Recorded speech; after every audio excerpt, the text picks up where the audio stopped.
16 and 14. Right, we're good to go. What page are we going on? It's on Classstream. It's on all the pages. Yeah. Hey, shalom, shalom. Shalom. First, I'd like to say, call halal. Yahweh, Ba'Hashem, Yahushai, Ba'Hashem, Rakakadash. Give double honors to our apostles and elders. Also, want to say peace, blessings, and salutations to the elect. Just back in the spirit of another open forum. We're just going to bring out current events and prophecy because that's what's relevant today. It's a lot of things happening. Satan's coming with great wrath because he knows he has a short time. The public humiliation campaign of Kyrie Irving and guys like Ye is happening by the you-know-who's. The so-called, I'll just say, I'm going to just leave it, where it is because we don't want to get the video clip. But Lord willing, we're going to go through the scriptures because this is the thing about faith, and faith is a gift. And it's going to take a high level of faith to get us through these times that we've been talking about for years. Starting with our apostles and the men throughout the order, man. Wisdom and knowledge shall be the stability of our times and strength of our salvation. It's going to take a strong spirit to get through the shit or hell that's coming to this place, man. Because we actually speaking things into existence, Go ahead. I got a quick one for you, just what you said. Mm-hmm. Luke chapter 18, I'll read verse 7 and 8. And shall not the Most High avenge his own elect, which cried day and night unto him, though he bear long with them? I tell you that he will avenge them speedily. Right. Nevertheless, when the Son of Man cometh, shall he find faith on the earth? Shall he find faith on the earth, man? Because faith is a precious thing. Everybody doesn't have faith. Everybody's not compelled to believe, in salvation and divine intervention that's desperately needed for the nation of Israel to get us out of this ugly predicament, man. Because we'll take being faith-based Israelites, on the chin. We know that this is a thing of faith. We can't deliver ourselves out of this situation. You're going to literally need a divine source to remove you out of some of these times, to escape the unsaid pearls that are ahead, At the end of the day, it's like with the Lord, are you going to, when you don't have faith in the Lord or you feel you have faith in yourself, that pretty much depletes Yahweh Ba'Shem Yahushai's saving power. Yeah. Yahweh Ba'Shem Yahushai wants us to rely upon him. He doesn't want us to try to hope in ourselves and hope in carnal gains or carnal means. Right. He wants us to rely on him at the end of the day. So we're like, look, I'm going to put you in a scenario situation where, look, you're going to have to rely upon me. Right. And your faith, like Yahweh Shai said, it's according to your faith. Like the elder Mark out, we cut the camera on, Yahweh Shai said that. That's right. If there's something going on, Yahweh Shai said, look, it's according to your faith whether you be healed or not. So it's according to our faith. At the end of the day, if we believe that the Lord will save us tonight. Exactly. No level of prep, it ain't going to be able to prepare us for what's ahead. Right. It's just going to be purely faith. An outside source, if you will, from the spirit, from the heavens, is going to have to deliver us out of these situations. Go ahead. That's the common theme throughout the whole Bible. With Elijah, when he was on the run, right, the Lord had to make sure that he was good. Right. He had the ravens bring him meat. Mm-hmm. He took him to a place where he could have water. Even by people coming in contact with Elijah, that woman and her son was saved. Right. So that's the common theme and the faith that we got to have to get through what's coming. That's right. Right. That's right. This is a faithless world, man. Go ahead and get that in 2 Ezra 5, though, about Pashah. This is 2 Ezra chapter 5, starting at verse 1. It says, nevertheless, as concerning the tokens, behold, the days come, and that word tokens means signs. It says, the days come that they which dwell upon earth shall be taken in a great number. And that's what's happening through the spirit. More rappers, it seems like week for week, they dying. That spirit of vengeance and judgment is going out, man. A lot of people, if I can just say, going to be taken out in a great number. Go ahead. Well, I was going to add on to you, Aaron Carter had just died. There was literally a notification. We were watching the elders, the bishops in Connecticut, and it stated, hey, Aaron Carter just died. And we confirmed it by looking it up. Mm-hmm. So the Most High is literally showing people's judgment on a broad scale, on a visual scale, right? Public scale, man. We see these things, and it increases our faith. Like, man, we got to get more closer to the Most High. We got to have more fear and reverence to the Most High. We got to serve with more gratitude and appreciation and enthusiasm. Mm-hmm. Go ahead. God, it says, the days come, back in 2 Ezra 5:1, that they that dwell upon earth shall be taken in a great number, and the way of truth shall be hidden. Right, just like it says in Isaiah 6:9, this truth is hidden to the masses. The Lord is only dealing with a small number, few over many, to really show his power. Go ahead. Yep, but also too going into the times, just adding on to the point, also going into the times with the famine of the word.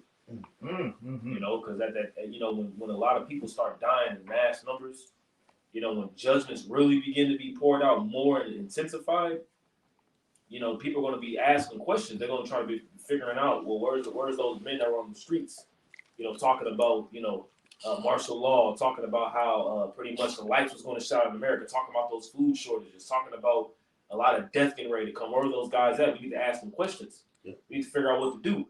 And as it says here, it says what? It says, "In the way of truth shall be hidden, and the land shall be barren of faith." The land is barren of faith. Most people don't have faith, man.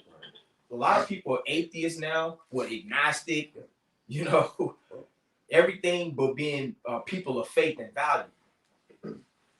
Understanding there's a need for a higher being to weigh in on things, because everything as we know it right now is completely out of order. Everything's upside down.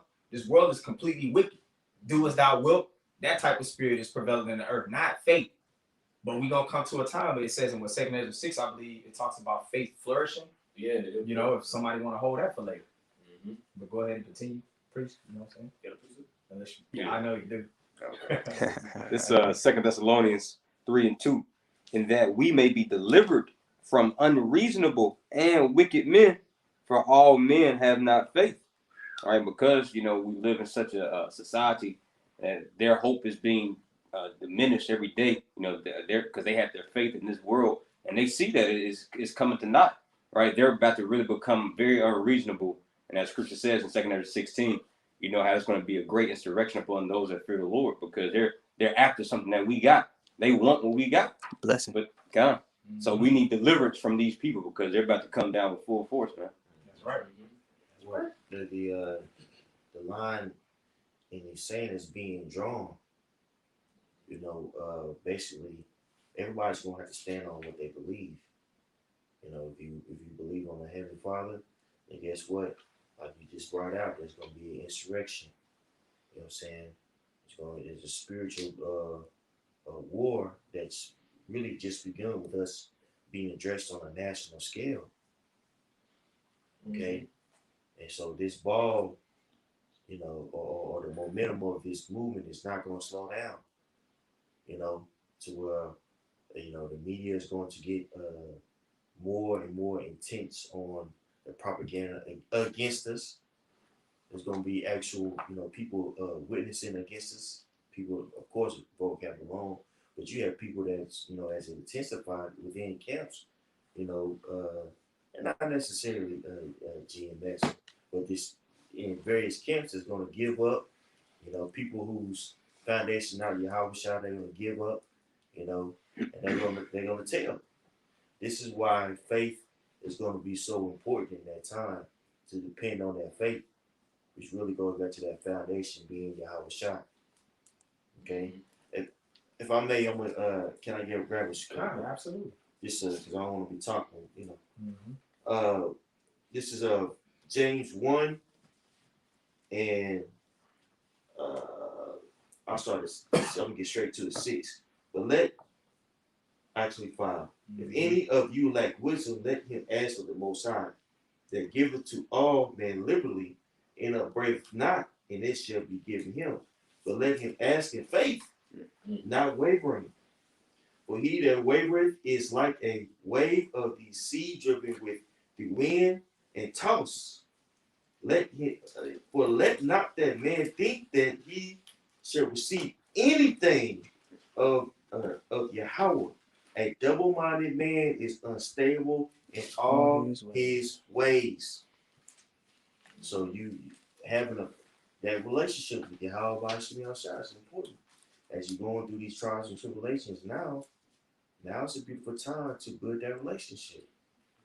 There's certain things that you're gonna have to go through that nobody else is going can help you with. Nobody's going, you know what I'm saying? There's certain fights, you know, that you have, you know, brother's gonna pray for you for so long. Then you're gonna have to address it by yourself, individually speaking. We're coming in at a time, man, to where your foundation is going to have to be on point. You have to believe in this and wholeheartedly. We have the tools to survive. We have each other. Don't worry about that, but you have faith that the Most High dealing with you to endure what's about to come. Your Work test. out your own salvation. I was just about to Yeah. grab Yeah. Somebody want to get that to back it up, you know. It's not a group test. I got We can't piggyback off another brother's work and servitude to the Most High to think that we gonna slide in behind him. It ain't the club. Like you get in access through another nine. You gonna have to. It's gonna be by your own merits and means, and your service and what you bring forth to get you out of this thing, man. You know. And that thing that's intangible, that faith. You know what I'm saying? That's the spirit. That's something that you don't see. Yeah. Right? You know, so you build that and you build that faith up through these trials and tribulations that you endure. And there's so many. It can be on your car keep breaking down. Seems like our brothers' cars, the demon was just attacking brothers' cars, man. You know that could get frustrating because you know, simultaneously, you late for camp. You know what I'm saying? All the other things, you know what I'm saying? You look for brothers to pay to send you a certain amount. These are just examples. Right. I don't want brothers to think this is I'm not getting personal like that. Please don't take it away. But these are just examples that we go through. You know, you hoping brothers help you out a certain amount. Like, damn, I got this enough. Well, I gotta make do. You know, it's so much stuff that could block your faith. That could make you second guess yourself. Like, damn, is the Lord dealing with me? That no, you go through these things now and be as patient as you can. Because, yeah, you might have a slip where we get angry and things of that nature. You know, but then you gotta bring it back to this is a test. And then with us and during these tests throughout with these spiritual lenses on, when that big test comes in, we're gonna pass it in flying colors. You know, now is it gonna be difficult? Heck yeah. Heck yeah, it's gonna be difficult, man. Oh yeah. But that's where faith kicks in. That's where the knowledge of Yahweh kicks in. I'm sure all of us ask for knowledge, right? The scripture just said that if you ask for knowledge, don't ask for it in faith, without faith. You see? Who you reading, James? James 1:6. Okay, did you read 3? I know I can read it for you. Yeah, just backing up your point that you're saying, yeah. James 1:3. Knowing this, that the trying of your faith workers patient. Right, and patience means to suffer, you know? So our faith is all being tried to see if we're worthy to be delivered out of here, man. We're likened as fine gold tried in the furnace of adversity. Adversity is what proves our character. Right. You know? Go ahead, continue. Verse 4. But let patience have her perfect work. Right. So this process that we're going through all this hell, that's us being perfected in faith. Until the finisher of our faith arrives, who is what? Yahweh Shai. That's right. You know, we're waiting on the author and the finisher of our faith. Go ahead. If I just may add on to your point, the author and finisher of our faith, proving that it's up to him. He's the one that's guiding our steps in faith at the end of the day. He's the one that's going to finish it. We can't finish it. Exactly. Right. You know what I'm saying? Right. He's the one that gives it to us. You know, so it's like that, proven foremost. And once again, it all stems back to him. Right. Because that's when our faith is going to be perfected. Yep. You know, but we going through that process though. Yeah. Go ahead. That ye may be perfect and in time wanting nothing. Right, not lacking, because we're going to be with Yahweh Shai at that point. Once our faith is perfected, our body's going to be changed. You know, want nothing. We ain't going to be lacking in nothing. It ain't going to be no doubt. You know, what's that in Romans 14, the last verse in that? Get that real quick while we've been talking about faith. I know we kind of, but it ain't no off topic, because we just various topics. So it's all good. Yeah, this is Exactly. Romans 14 is like the last verse. Yeah, I was talking about. Speaking about faith. Yeah, Mm-hmm. I got you. This is Romans chapter 14, verse 23. I started verse 22. Mm-hmm. It says, "Hast thou faith? Have it to thyself before the Most High." Man, Have it to thyself, like you just said earlier. Right. We all got to have our own level of faith. Faith is a gift. It's a gift. You know, you can't try to imitate another brother's faith. Nah, No. that sincerely has to be put in you by the Most High. And you can't try to prove that you have faith. Right. You know, you got you got cats out there that do videos, three videos a day off the top. mm-hmm. But he wicked as all get out. Yeah. So you can't just it ain't about proving your faith, it's about having it, dog.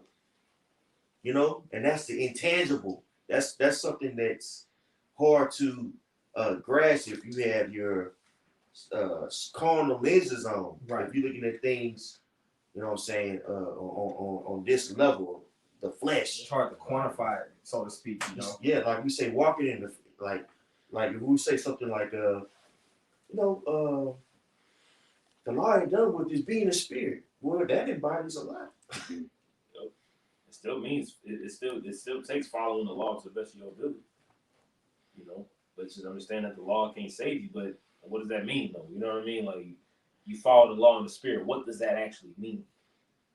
You know, if you like Noah, he had faith from what the Lord told him about building the ark. That still took practice. He had to act in doing something. That's right. It said he moved in faith. Yeah, exactly.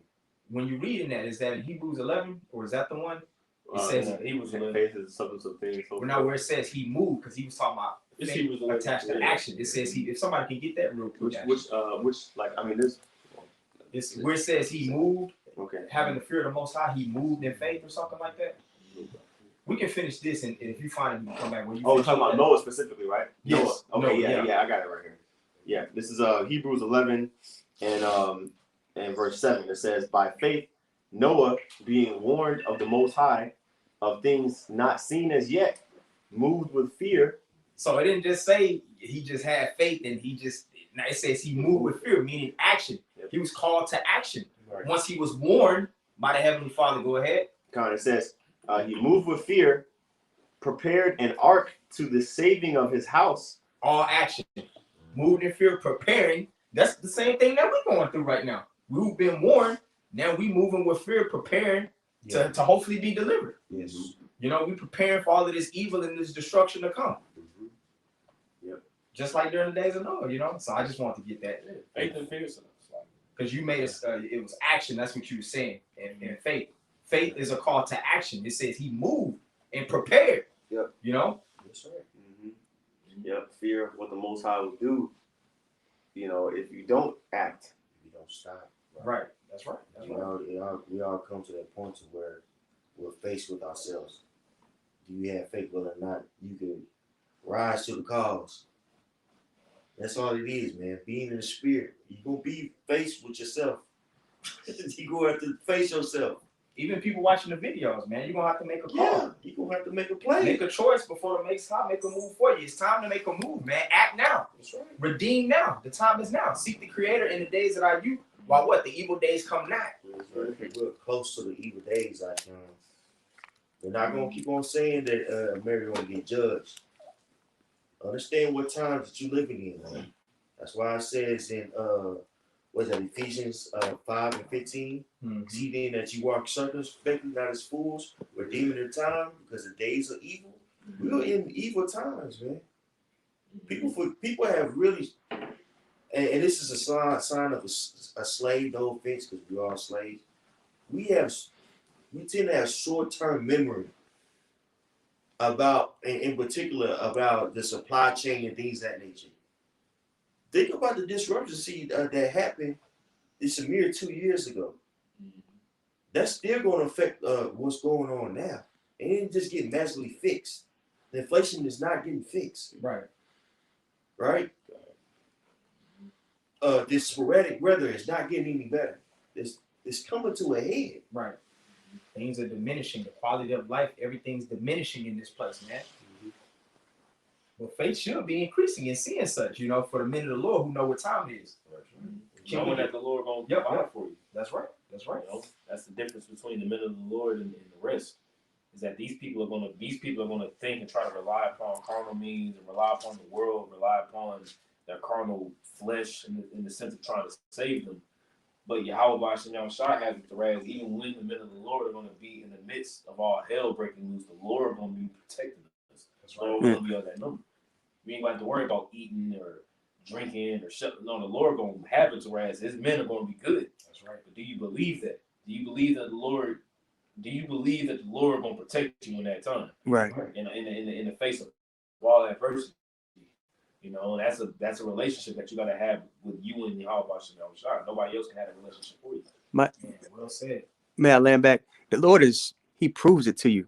When you come into the scriptures and you start to learn about the prophecies and things that have to take place, and you see the Lord actually doing it, you know that he's not a man that he should lie. So we're seeing the prophecies happen exactly how the Lord said it would. So that again, that builds our faith up to trust in him, to be like, you know what?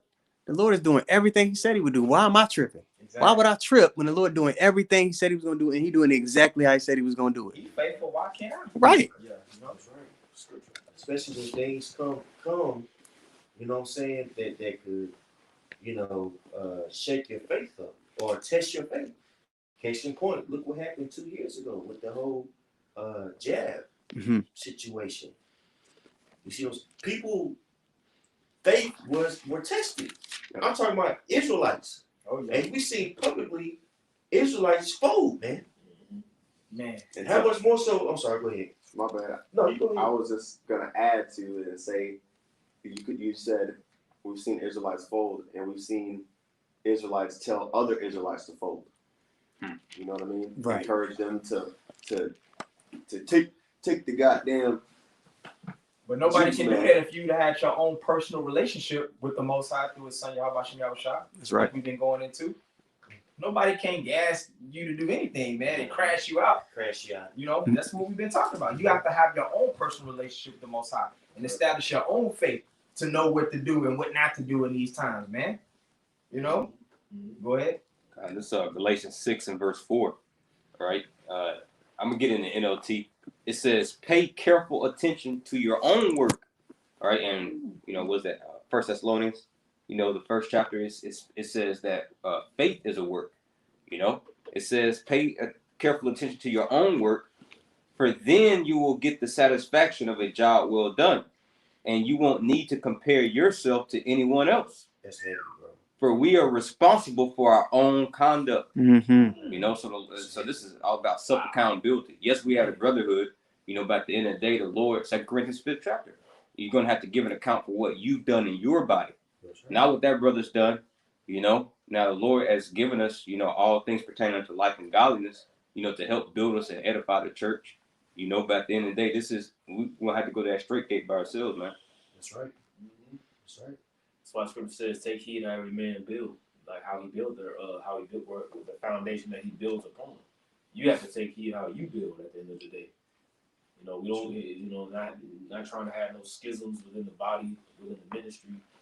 You know, not being no hoe ass nigga when it comes to being a brother. You know, the Lord sees all things and He knows our minds. He knows exactly what you're thinking. He knows what you're doing. You know, you can't pull no fast one on y'all about Shem Yahushua, man. Right. You know, ain't gonna be in the day of tribulation over here when all hell breaking loose. You've been just acting up this whole time in the time of liberty to get right. You know, when all hell breaking loose, you over here just sitting there. I'm about to snap into a Slim Jim face now. No, it ain't gonna work that way. It's not gonna work that way. You gonna fold. You know, because you wasn't. It's just like fighting or playing basketball, playing football, working out, whatever. You have to consistently put it into practice for it to be embedded in you for you to know it. Somebody could teach you how to throw a jab or whatever the case may be, but until you consistently throw that same punch 500 times to the point where as you just know it, it's different from knowing how to do it versus you doing it for the first time. You know what I'm saying? Yeah. It's a fight, for example. You know what I mean? Like it's different. You know, like you just know this. You just your body twitches a particular way. You just know. It becomes a reaction, Yeah, exactly. like a natural reaction. They got a saying in the world that your 10,000 hours. They say before somebody can master something, they have to put the time in 10,000 hours of consistent grinding something out. Right. It's a different. You could like sports. You could watch somebody. You could watch a rookie play and then a veteran. The difference is in crunch time, in tough situations, the veteran just naturally knows what to do. It's not a thought; it's a reaction to do the right thing. Right. Consistency is the key to faith. The consistency. The rookie, he thinking about it. He look, oh shit, well, he unsure. The more you do something, the more confident. With faith, Yes, that's you it. shoot 1,000 jump shots in the gym. Like when it's game time, you're gonna be confident. I can hit this shot. I've hit it 1,000, 100 times before. That's right. If we can use that analogy, you know. Go ahead, brother. This is James 1, verse 2 and 3. And I'm reading. Man, we just breaking all of me out the wall. Kind of. My brethren, count it all joy when ye fall into divers temptation. It's an opportunity to level up. You see what I'm saying? Which is easier said than done. You know, at first initially you want to try to be positive. man, God, you know what? Got me there. The place start getting low. You like, damn. You know what I'm saying? Hey, like the Lord, yeah. So drop them down. You know what I'm saying? But I mean, and, you know, I'm just speaking candidly because you know that's a part of having a suffering, going through those emotional, you know, roller coasters, but standing firm on what you believe, man. Not negating scriptures, things of that nature. You know, in times of adversity, you find out the good things about you and the bad things about you, and you find and you grow up, you level up. Read verse 3 for you in the NLT. It says, "For you know that when your faith is tested, your endurance has a chance to grow." to make hard. That, if I could just say a word, endurance. Go ahead. You finna have another point? Yeah, like I said, your endurance has a chance to grow. You know, it's just like spiritually in the gym. You know, you go up through these tests that you out there and see how far you have made it. You know, how far you have built up spiritually. You have tests, okay, just like bench press, throw a little more on it. You've been testing and going through this for this period of time, put a little more, see can you lift this. So what can you get through? So we supposed to count it, like I say, all joy when you get those tests. That's like opportunity. Right. So the Lord, like, this is how far I've been. Right. Because he's a father. He chastens you as a father at the end of the day. He ain't putting that upon you because you can't deal with it. You know, the Lord ain't gonna, like the scripture says. The scripture says this, 2 Corinthians 10 or 1 Corinthians 10, one of those two, where it talks about how, you know, the afflictions that you deal with, you know, that he's not gonna put something upon you that you can't handle. Yeah. You know what I'm saying? So the Lord is putting that upon you at the end of the day because as a father chastises the son, he's doing that to make you grow from it at the end of the day. Exactly. There's something in you that needs to be purged out of you.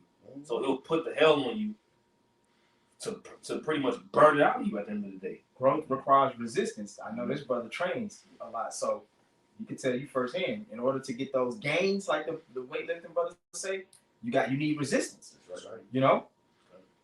Go ahead. Verse 4, NLT says, "So let it grow, for when your endurance is fully developed, you will be perfect and complete, needing nothing." You can break it down if you want to. You know? Like you just mentioned, that resistance. You know, you're growing. You know, that spiritual muscle is constantly growing. And like you say, because what? You're enduring, all right? Mm-hmm. You're going to be more and more fully developed, as I mentioned. Right. Right? You're trying to become what? Complete spiritual aspect in the spirit of Yahweh Shem Shah. Right. You know, and you have that faith, believe, you get through anything that's tested. Like you mentioned, brother having car issues, or you know, you may have financial issues, just whatever's going through your life.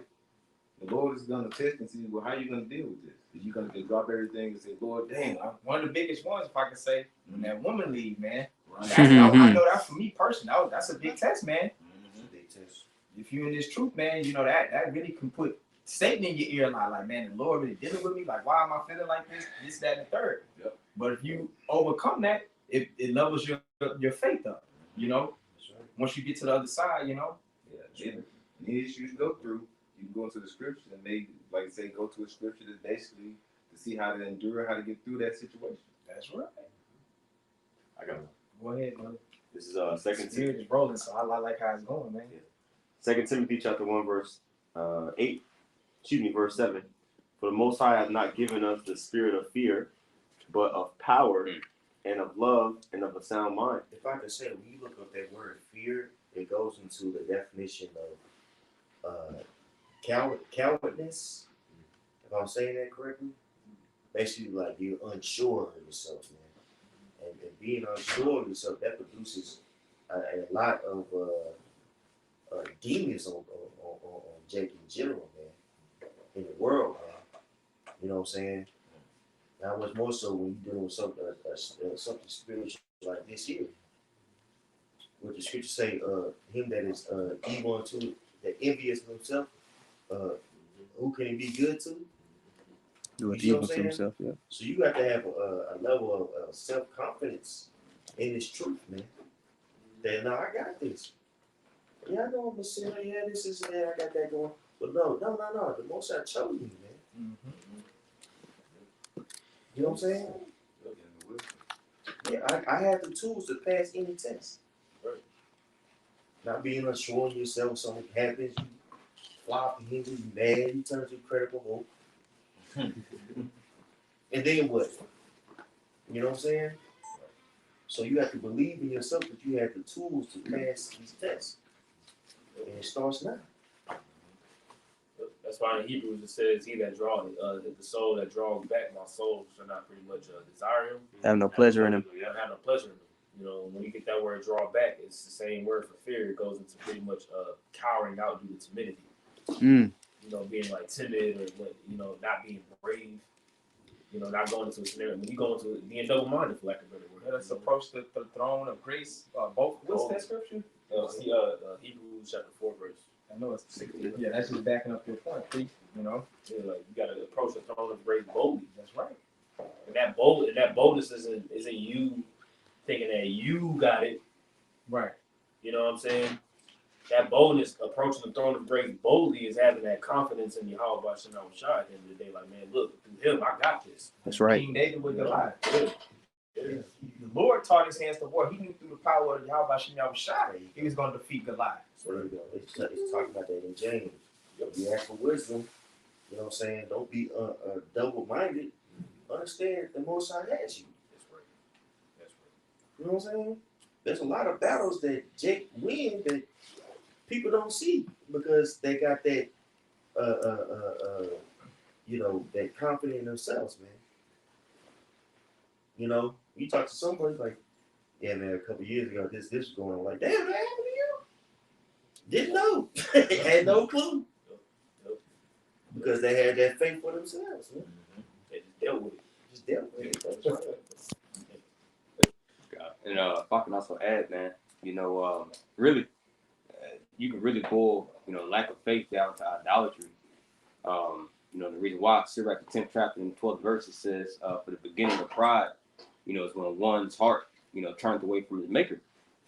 So ultimately, when you don't have faith in Yahweh Shema Shah, the one that made, planet Earth and the whole world, everything of the universe, right? You're pretty much saying, I believe that there's another way outside of him, whether it may be yourself or Esau or your woman, money, right? So those things boil back down to what? Idolatry. You're putting those things or yourself above the counsel of Yahweh Shema Shah. And oftentimes, more than none, I got a scripture here in the book of Judith, is because basically you're boxing the Lord in, which that's a capital offense, man. So this is the book of Judith, chapter 8 and 15.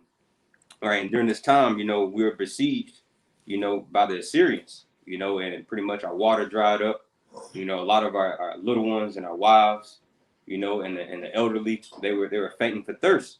So the leaders of our people, so-called, right, they were basically boxing the Lord in. All right, well, if he don't come within 5 days, then we'll go ahead and bend the knee to the Assyrians, right? But the Lord rose up a woman, Judith, right, and she rebuked the elders, so of their lack of faith.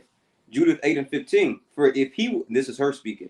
For if he will not help us within these 5 days, he hath much power to defend us when he will, even every day, or to destroy us before our enemies. So she was basically like, hey, man, the Lord can do whatever he want to do. He still got the power to do.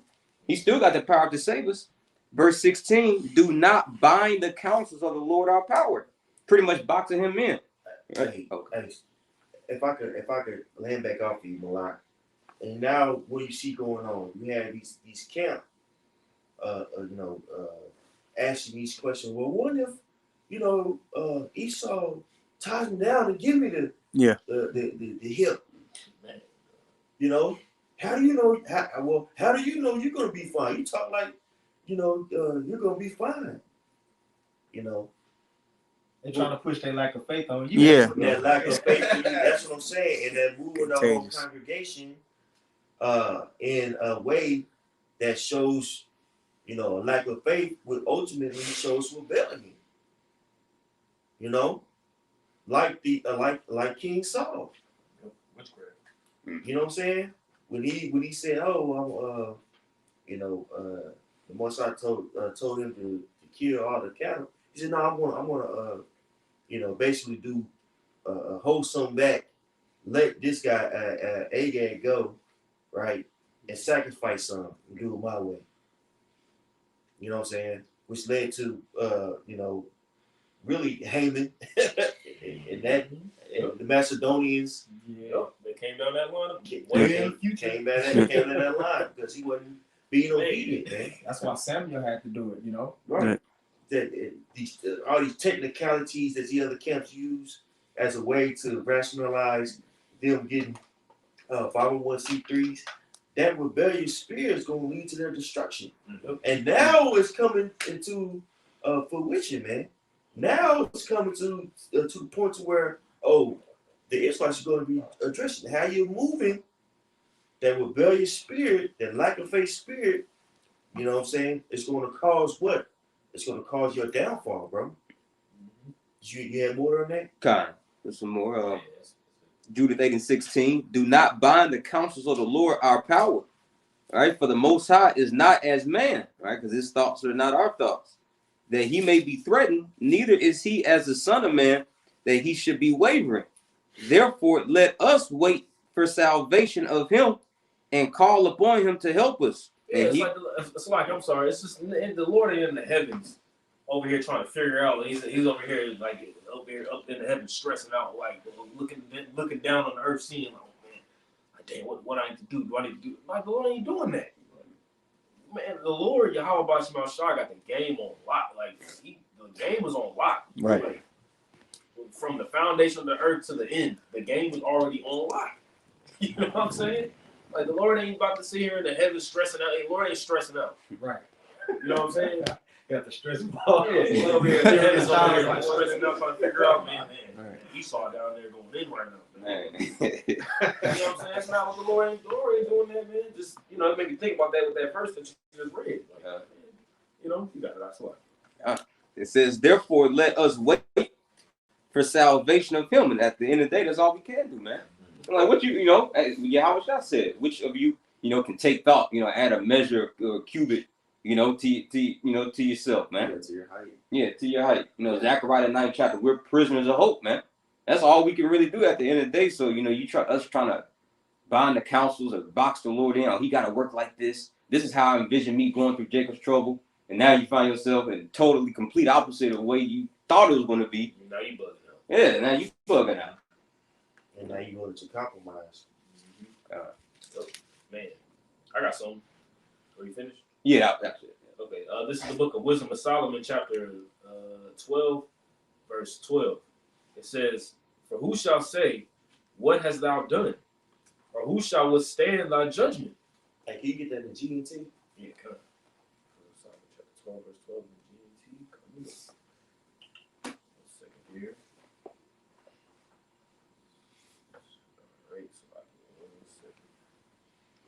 All right, this is the book of Wisdom of Solomon, chapter 12, verse 12 in the GNT. It says, all right, here it is. It says, this looks a little bit different. Okay, yeah, actually, it's like it says, you created these wicked people, and no one can speak. You created these wicked people, and no one can speak in their defense or condemn you for destroying them. No one can question what you have done or challenge your judgment. They won't sound like they said. They got everything on lock. Right. He got everything numbered. You know what I'm saying? And that's why you have a lot of these people out here. A huge indicator that the wicked is prophecy. You see what I'm saying? When you start changing up prophecy, that's a huge indicator that you're wicked. And a lot of people out these other camps, they have a rebellious heart because they change up and switch up prophecy. Yep. What the mark of the charagma is in Revelation 13 and 16, that's huge. That's nothing small, bro. That's not something you just wave on. Oh, it's a conspiracy theory. These guys are crazy. Yeah. Years ago, you had a camp IUIC saying, "Oh, you guys are conspiracy nuts." It's June to where the market, technology is, it could be, the MOTB, but if you take it, you can repent. Oh, wait a second, bro. This 5-6 years ago, that was a conspiracy theory, bro. Now you're confirming it, and you're telling your congregation it's cool to take it. That's a huge indicator that something is found in that congregation. On top of the fact that anybody who comes up against you, you do all type of wickedness against that person. All types of man of wickedness. You want to, touch your base. The Most High got you being exposed, man. That's why judgment must begin at the house of the Most High. Yeah, man. Hey, the scripture Wicked says, Israelites. among my people are found wicked men. That's right. So You know? that whole organization is not built on the faith of Yahweh Bashim Al-Shah. Yahweh Bashim Al-Shah. It's built off of Christ and monetizing, the whole idea of being a black Hebrew Israelite. Yeah. Well, now you're about to be addressed by Yahweh Bashim Al-Shah. Made an agreement with Satan, man. That 501c3. All that uniformity, everybody dressed alike. That's gonna get you trapped up, man. Everybody got the same garment and apparel on. Yeah, you can get mad at us all you want to, bro. You can't do nothing that the Most High don't allow us to endure, bro. We understand that fully. But the Most High is going to judge, bro. Because you build a foundation off of the world and not faith, man. Not Yahweh Shah, not the word. And again, it's nothing personal, it's just business. Prophecy. Yep. We're in that time, man. We're in that time, bro. Prophecy. Shall there be evil in the city and the Most High have not done it? And the Most High gonna take all the credit when he do judge you. Just like we going into, like in that Wisdom Solomon 12, Proverbs 16:4. He had created all things, the good and evil, for his will. So we don't feel no type of way about the judgment of the Heavenly Father, man. He know what he doing. You know what I'm saying? And he's faithful. The scripture says the Lord is faithful that promise. And our thoughts are not higher than the Most High's thoughts. Exactly. Go ahead. This is Isaiah 26, verse 9. It says, with my soul have I desired thee in the night. Yea, with my spirit within me will I seek thee early. For when thy judgments are in the earth, the inhabitants of the world will learn righteousness. And when you read this same verse in the NLT, which y'all get real quick, Isaiah 26:9 in the NLT, it says, all night long I search for you. In the morning I earnestly seek for the Most High. For only when you come to judge the earth will people learn what is right. That's right.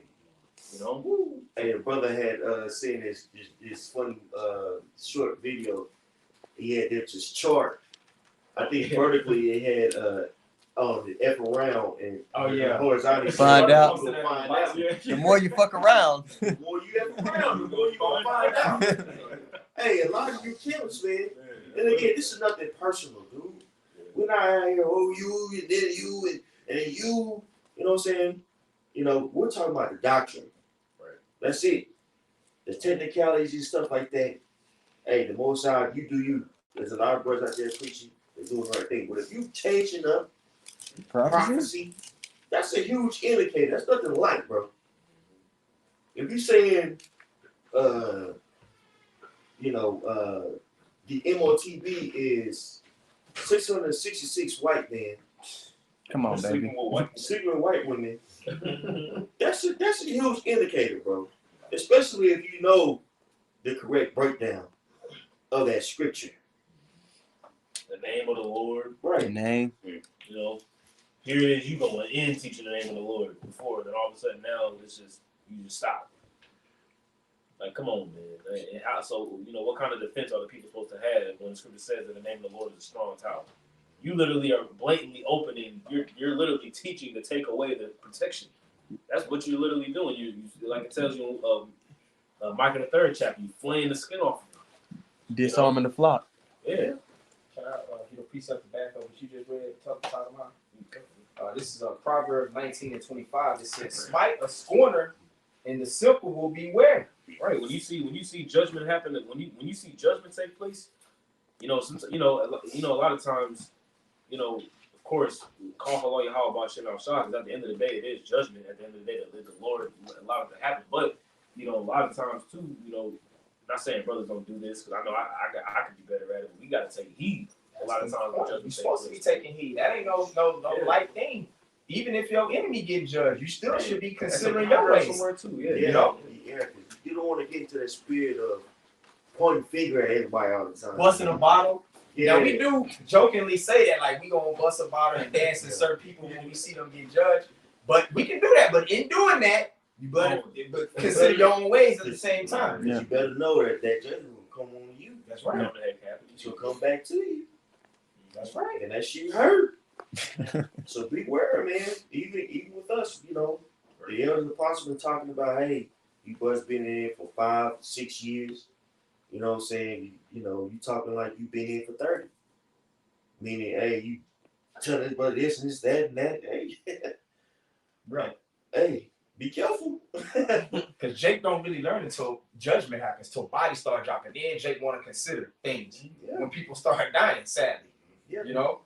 Yeah. It says that in Isaiah. It says when that chastisement was upon them, that's when people want to try to seek and pray to the Lord. Yeah, man. But there'll be a time where family members and stuff like that gonna die. Yep. You know what I'm saying? Right. Now you got brought up there. Yeah, I'm glad that person died. Oh, yeah, that celebrity died. Yeah, oh man. Well, when you have to pick somebody tuxedo out, or go find a social security, go to the high school because you don't know where and to find a social security number, then we're gonna see how you fare. Burying somebody is an experience. Yeah. Hey, so we coming in that time, brothers. Right. You know?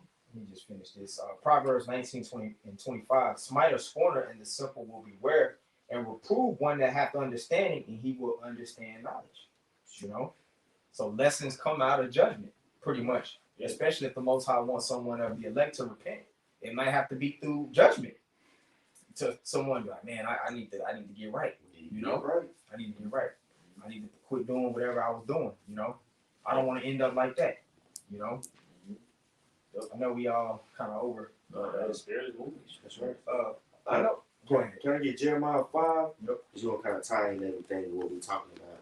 Because really, we give an example of faith, and we give an example of people who don't have faith, man. You know, and we're saying that faith is going to be needed because of the times that we're coming into. You know what I'm saying? The times that we're coming into are going to be very, very harsh, to say the least. So you don't want to be caught naked in that day. You know. Then we're going to expound on, if the Lord permit, depending on what the Saquon said, on what's going to happen during the days of judgment. You know what I'm saying? Jeremiah 5 and 23. But this people have a revolted and rebellious heart. They are revolted and gone. Neither say they in their heart. Let us not fear Yahweh our power, that giveth rain, both the former and the latter in his season. He reserveth unto us the appointed weeks of the harvest. Your iniquities have turned away these things, and your sins have withholden good things from you. So the people with that rebellious heart, you know what I'm saying, that don't trust in Yahweh Shai, when they need their help, those spiritual blessings, that bank account's gonna be negative. And guess what? You're gonna need a cover in that day. Because it's gonna be very easy for the Most High to blow on your house that was made on faulty foundation and destroy it. The sand. Saying, There you go. You bet your house on the beach. You know what I'm saying? Because that time is coming now. Not only is persecution coming, but the Most High got it to where persecution coming, famine is coming, war is coming, traditional man is coming. So if you're not standing on Yahweh by Hashem Yahweh Shai, hey, you're gonna be in trouble, man. So That's right. And it all goes through that process of faith. Can you get that in Romans 14, that last verse? And then we can get the second Ezra 16. Gotcha. Just to kind of tie it all together more. Faith is extremely important in these times, man. We always talk about we're in the last days of the last days, man. You know, you got to get worse before it get better. that's right. You got to. You know, that's just the process in order for us to get the kingdom through much tribulation. we enter into the kingdom. Yeah. You know? Go ahead, brother. This is Romans chapter 14. I'll start at verse 22. Mhm. Hast thou faith?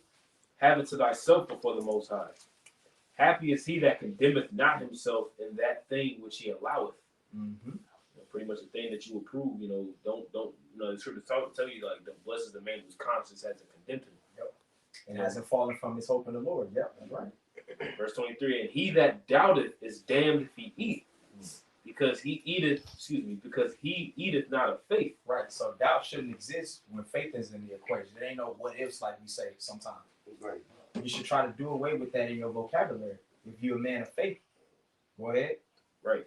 Whatsoever is not of faith is sin. Right. That's the point I want to get. Whatsoever is not of faith, that's sin. You're going off, man. You know? Yep. And that convicts me, man. Like, man, I'm going off by having a lack of faith, by doubting the Most High. Right. You know? Matter of fact, before we get second Esdras, I want to read this real quick. This is Hebrews 11:6. It says, but without faith it is impossible to please him. For he that cometh to the Most High must believe that he is, and that he is a rewarder of them that diligently seek him. He's not unrighteous to forget our work and our labor of love. I'm loosely paraphrasing what Hebrews, the 6th chapter. You know? So there's going to be a reward. But faith is the requirement, man. We have to endure our course through faith. That's right. Yeah, because I know Osmar mentioned this earlier. The scripture says that whatso not is of faith is sin. And we know that pride is the beginning of sin. Mm-hmm. So when you don't have faith in the Lord, you're taking pride or precedence in something else over him, regardless of whatever it is.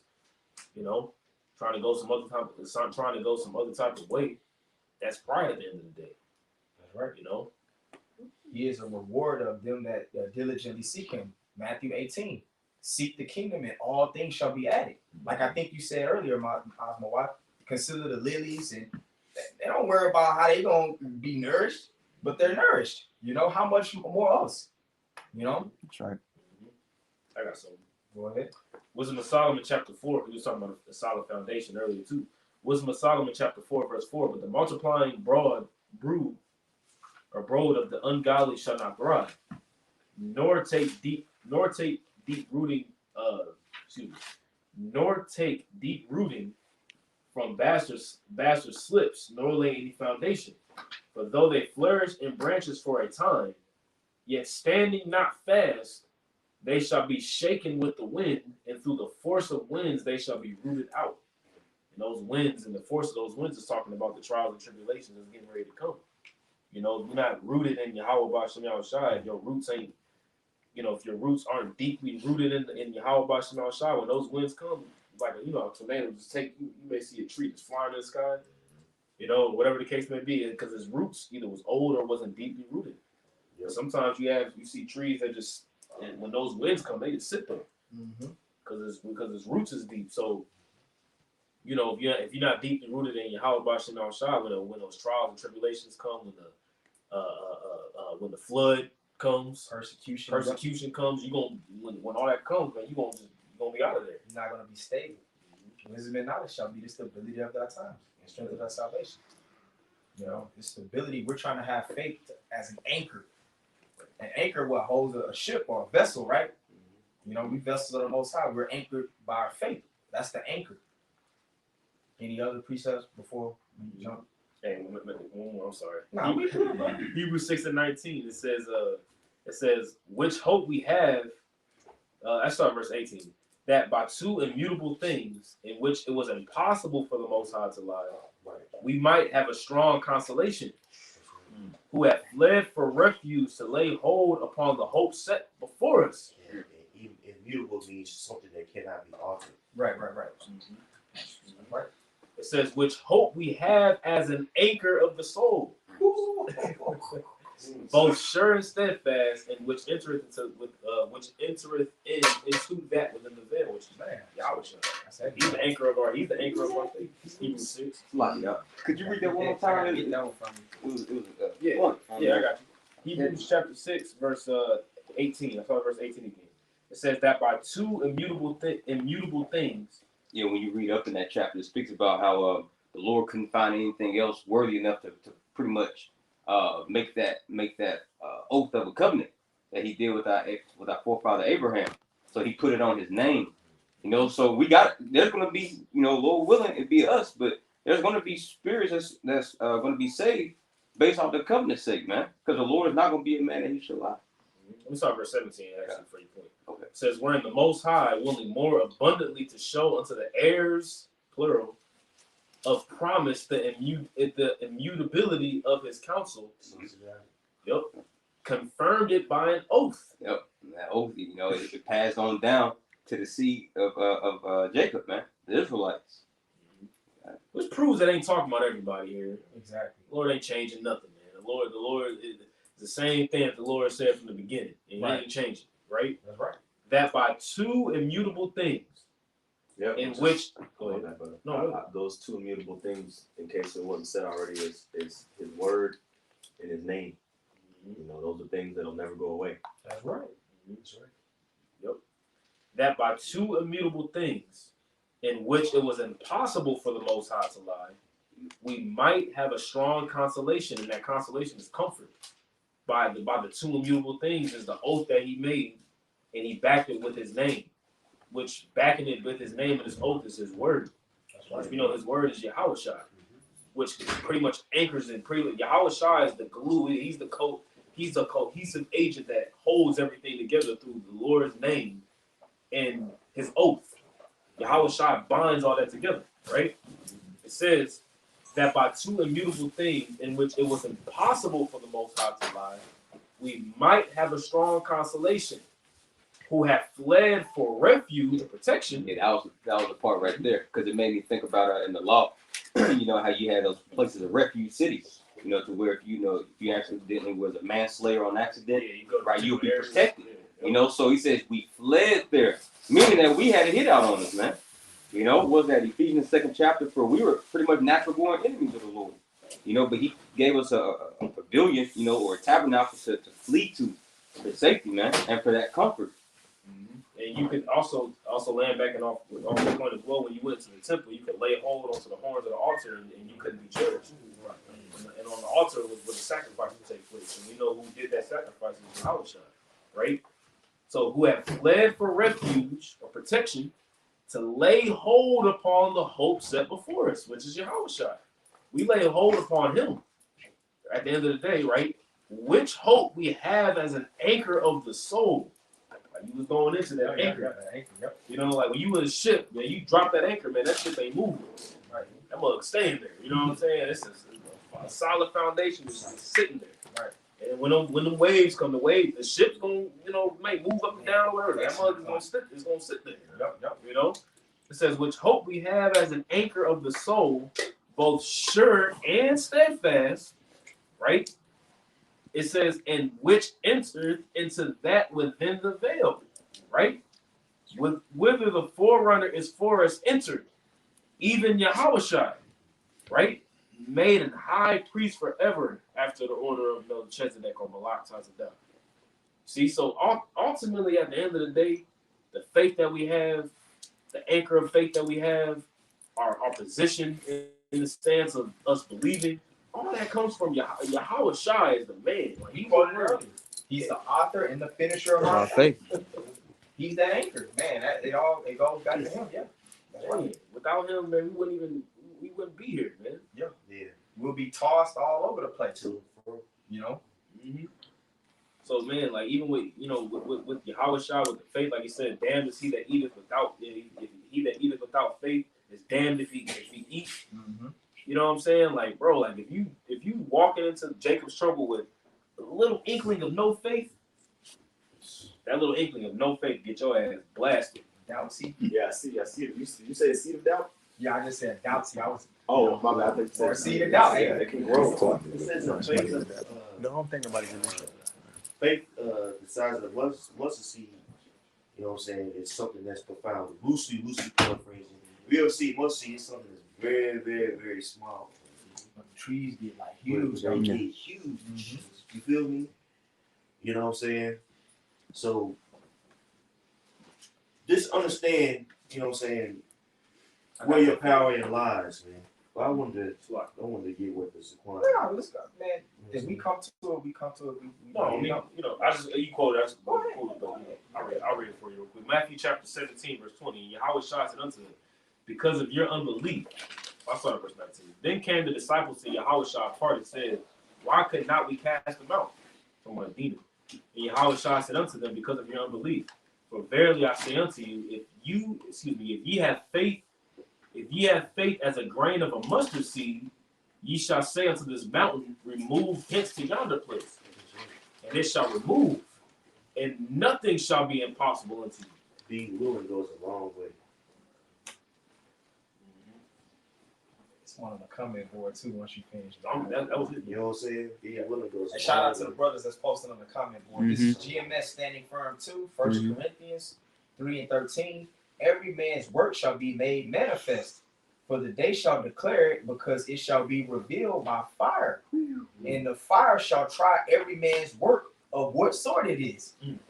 So that's what we've been talking about, man. You know, and everybody got to put in their own work.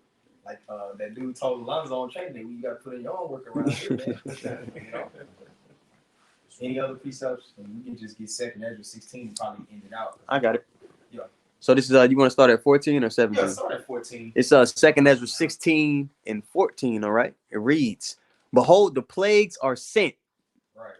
and shall not return again until they come upon the earth." Right, and that's what's happening right now. We're in modern day Egypt. Ancient Egypt, what the Lord hit with plagues. Modern day Egypt is being hit with plagues, man. All of these different things, judgment, pestilences that's going out. These are plagues, man. Inflation, the supply chain, you know, all the shortages that's on the looming end. Right. You know? Yeah. Hey, just to land back off what this Saquon they said, man. Just doing research, they saying the supply of diesel is at a frightening or concerning low. They're saying they're projecting that the supply is only lasting for like less than 20 days or so. So the repercussions is diesel is going to be more expensive. There's going to be a trickle down effect. You have to understand diesel is like the blood of transportation. Case in point, 18-wheelers, farming, things like that. So if that goes up, that's going to cause the price of living to increase. Right. Supply is going to be at a very dire, low. Limited. Yeah. Which they could incorporate rationing food out. Yep. For all we know, the whole C-19 thing was really a shock test for what's to come out. Preliminary. Depending on what you can buy, like instead of getting limited packs of water, they might say you can only get 1 pack, or you can only get 1 box of rice. Yeah, what they're already doing it with water. Well, the elder Mike just said it. That's what C-19 was. It's a shock test. They did it. It's a shock test. Bro, they did it. We all was going to the supermarket around that time, right? We was going there. I was with my woman. We can only buy a certain amount of shit. We couldn't all that, like how Jake liked to rack up. Rack up. People are price gouge too, like You know, hand sanitizer. They get the 200. Oh yeah, that too. But Jake like they get them food stamps, boy. Yes, $200, $300 groceries. That was no more of that shit. It was if you wanted a T-bone steak, you could only maybe get 2, maybe. Yep. You know what I'm saying? Like, oh damn, me and my woman want a steak. Nah, you can only. You know what I mean? The fucking what's that? You just said it too. Yeah. That sanitary. Yeah. And my woman was big on that shit, but they were like, nah, you're gonna get one can of Lysol. Paper towel, toiletries. Yeah, 1 can of the hand sanitizer. You had to go to different stores. So, Right. Toilet paper was thin at that time. I remember. 1 shopping cart.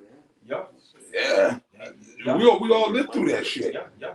And I was up. That's when I was still up top, and it was worse probably up there.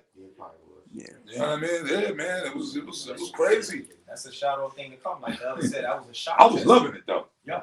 I was loving it, man. I was fucking loving it. It was quiet outside, no niggas. Yeah. Outside. I'm like, wow, man. We had a curfew around here for a little short time. Oh yeah. Like for 2 weeks or something like that. Oh yeah, no, we had it up top. The cops. Esau wasn't playing either. They were hitting niggas up. But you know, at some point, like maybe a year in, you know, Jake, they still was partying. Jake still fighting with like little bars. Jake was just getting hotel rooms and just doing Yeah, parties. no, but Jake will open up the club. Then you heard, oh, they shut the club down. They shut him down. Jake is gonna be rebellious, Oh, man. yeah. And Jake was still a goddamn partying, man. I was on time at work every day for those 2 years. Yeah. There was no traffic. Yeah, that shit was crazy. It was great being a trucker. I was loving it, bro. It was cool. Oh, yeah, the roads. Oh, I know you were enjoying yourself. I know you was enjoying yourself because there was nobody out there. Yeah. Yeah, man. Definitely no traffic. But all these things that happen, the numbers off of let's just keep it a hoax, right? Right. Yeah. Right. Well, how much more so when these supplies really get It's legit. more and more strained? They already have the technology in place, and also they have the experience of rationing food out. Yeah. You know what I'm saying? Think about one thing to this day that you can't buy in abundance. Can anybody think of it? You can't buy in abundance. A toy. That's the way you wish. Limited. Who's this guy? It's my son. That's your son? Yeah. That's The true. new That's guy true. joined the camp. Shalom. That's true, but something that we use every day, think about it. Water. Mm. They That's a still good- are rationing water out. Con. Yeah. Think about that. That did not stop. All right. That happened. That occurred then when? With the whole C-19, and they have not stopped that. Yep. Think about that. Oh, yeah. People were hoarding up that water, man. Yeah. Mm. Yeah. Even us, you know, like I had some water stacked up all upstairs. Like I had some. I got a hot one off the press. Remember we had all that rice and stuff, man. Yeah, rice. Yeah. I still got 2 big bags of rice in the house that Yashwan gave me. I got a couple of things of water in my house, but you know, at the end of the day, bro, I mean, ain't nothing wrong with brothers. Well, because brothers been doing that even for years. Like Apostle Tahar, he always keeps like, even before, long before that, like certain brothers, Apostle Tahar, certain other brothers would, you know, keep stacks of water. Brothers always kept, because we drink water. You know, we drink a lot of water anyway, so that shit goes. You know, we push for brothers drink water, man. So whatever, you can have a couple of, ain't nothing wrong with having. You're not sinning for having a little extra in your house, but Right. don't trust in that. Yeah.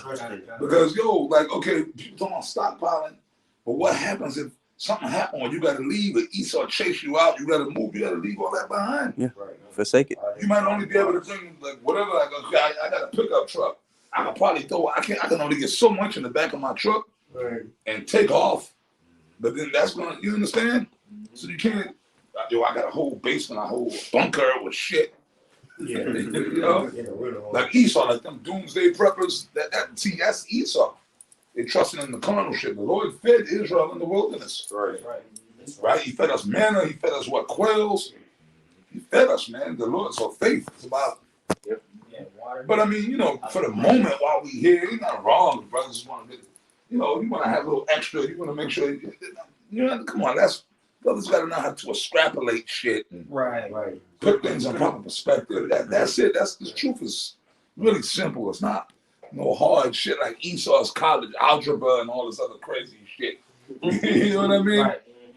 When you got trigonometry and Calculus and all that crazy shit. Yeah. You got to figure. Esau's information is, you know, the professor asks you a question and you answer, no, Mr. So-and-so, no, in actuality, it's like Bizarro the Riddler from Batman. That's what it's like going to Esau's college. You know what I'm saying? No. You kidding, Batman. Like, you know what I mean?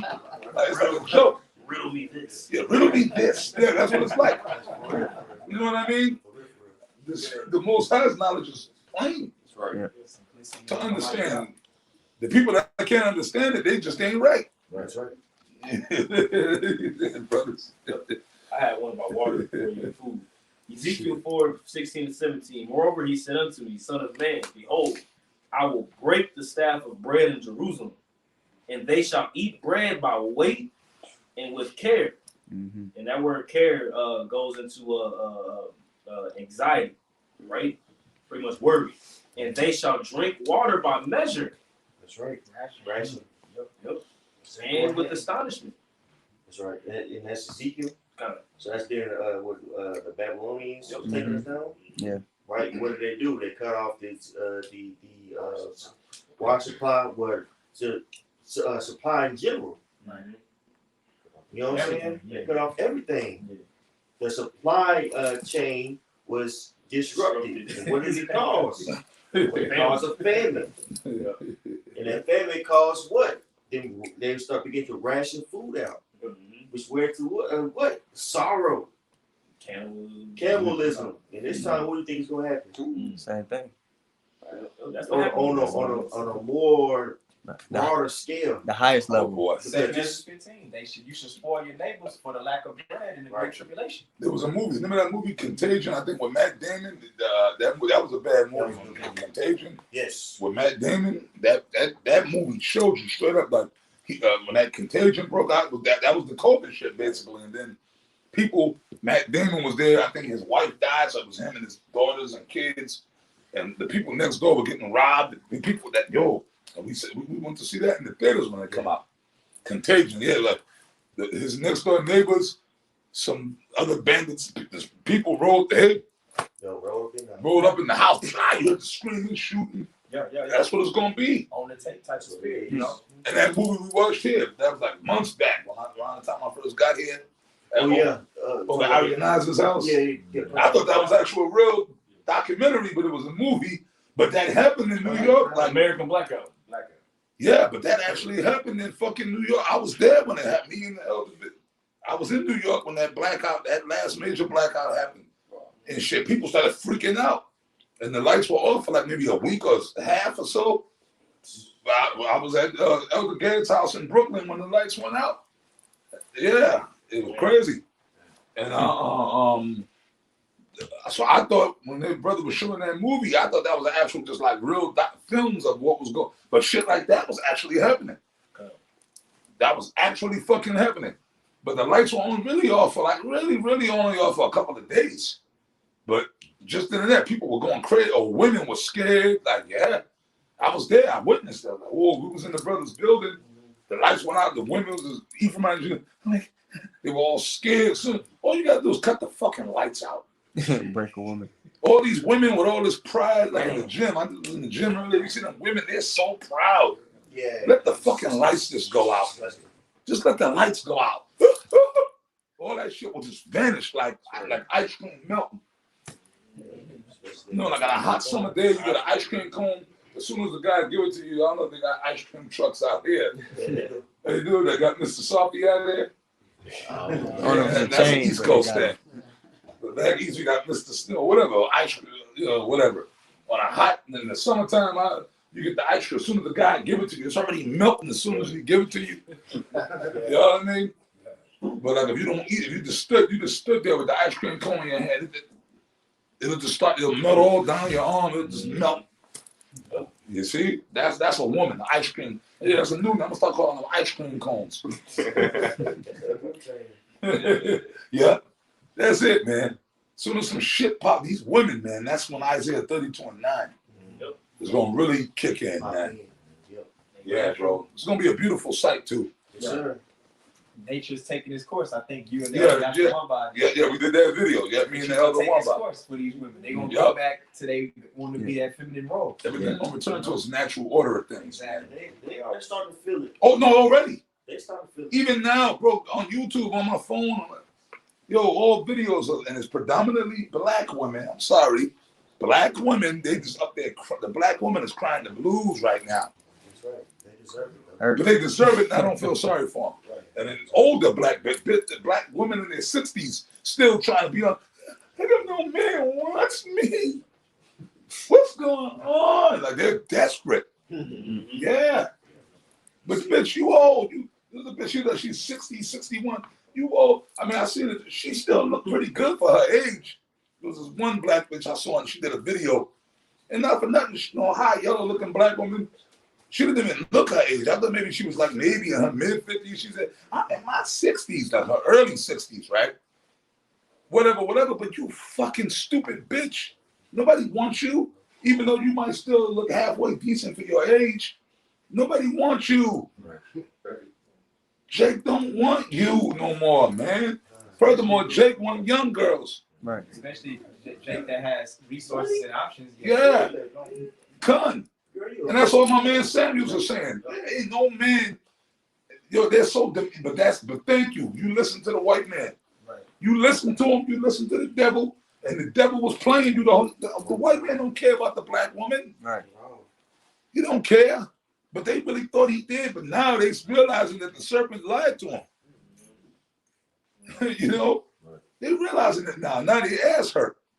And then they expect Jake to come with a cape on, man. No, man, no. Well, you still got a community of panda bears, though. Yeah, that's right. You still got the panda bear community. But you know what? That I'm going to be honest, that community is a minority. Yeah, that's because it's hard to trick nowadays. Yeah, man. Trick like you used to. Yeah, You gotta man. worry about yourself. These bills gonna get real. Because you know what? You got to let Jake out here. They were former pandas that turned into alphas. You see? A lot of these dudes who were panda bear niggas kind of shook out of that shit and, whoa, wait a minute. You know what I mean? So the Lord is stirring the pot, man. All right. That's right. You know? The Lord set up all these different influencers online, Kevin Samuels and all these other different dudes out fresh and fit. And so a lot of them panda bear beta dudes watching them guys were like, wait a minute, man. And woke up. Bad times make strong men. Yeah. That's right.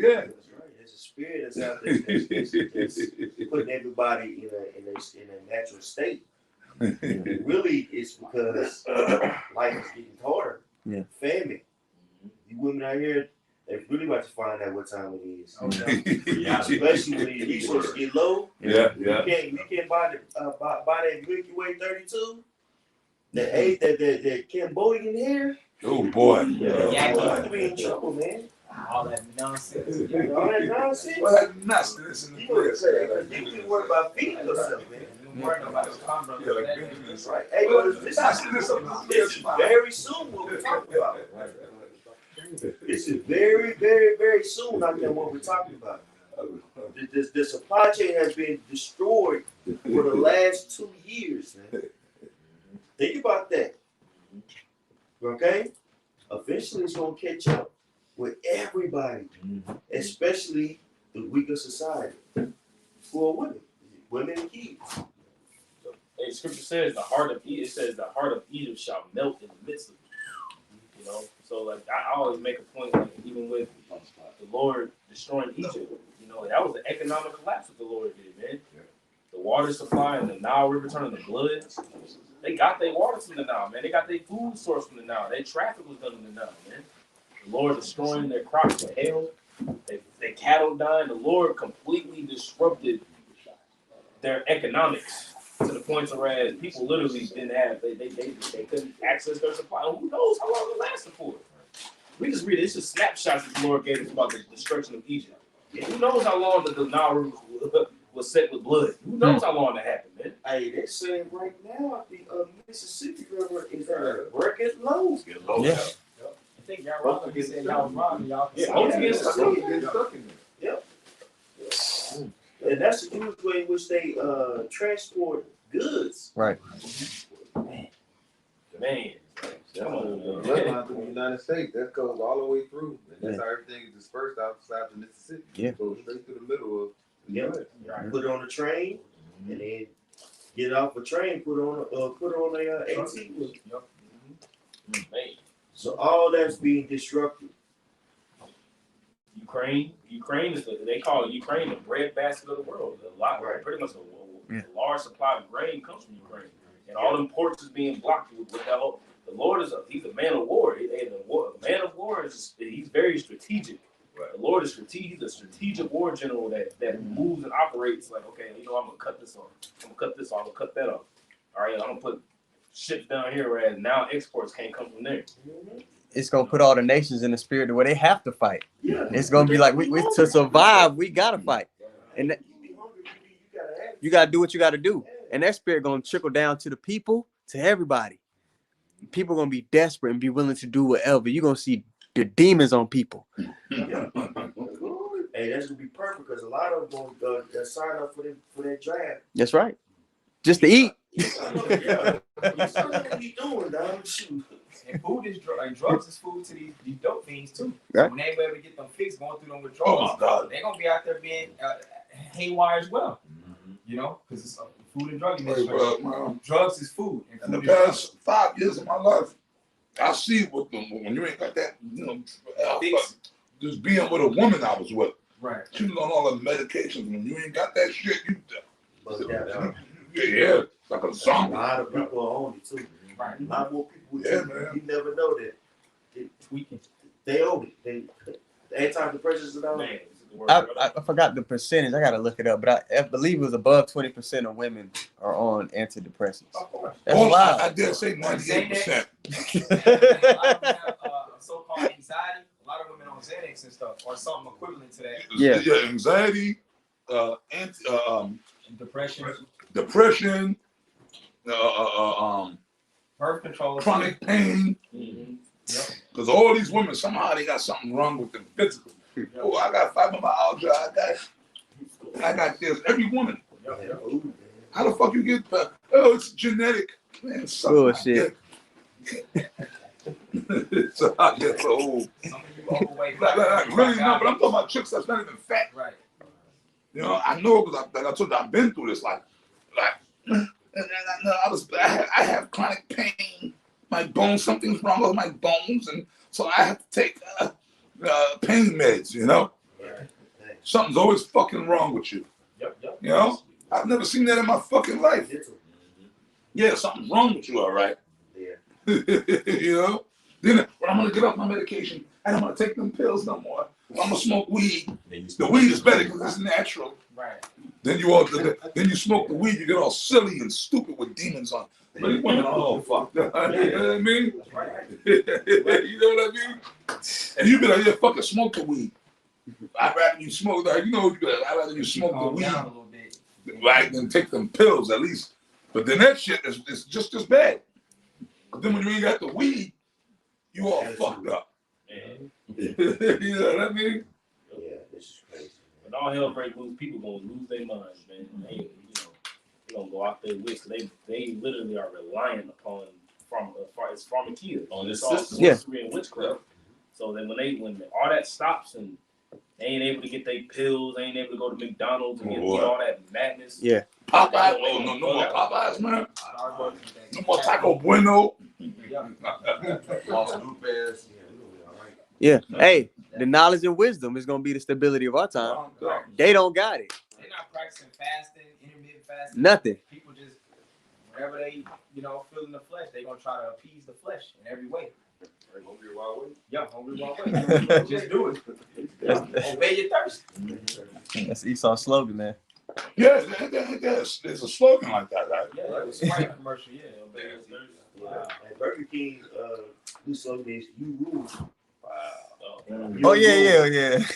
Yo, whatever you want. That's a burger, man.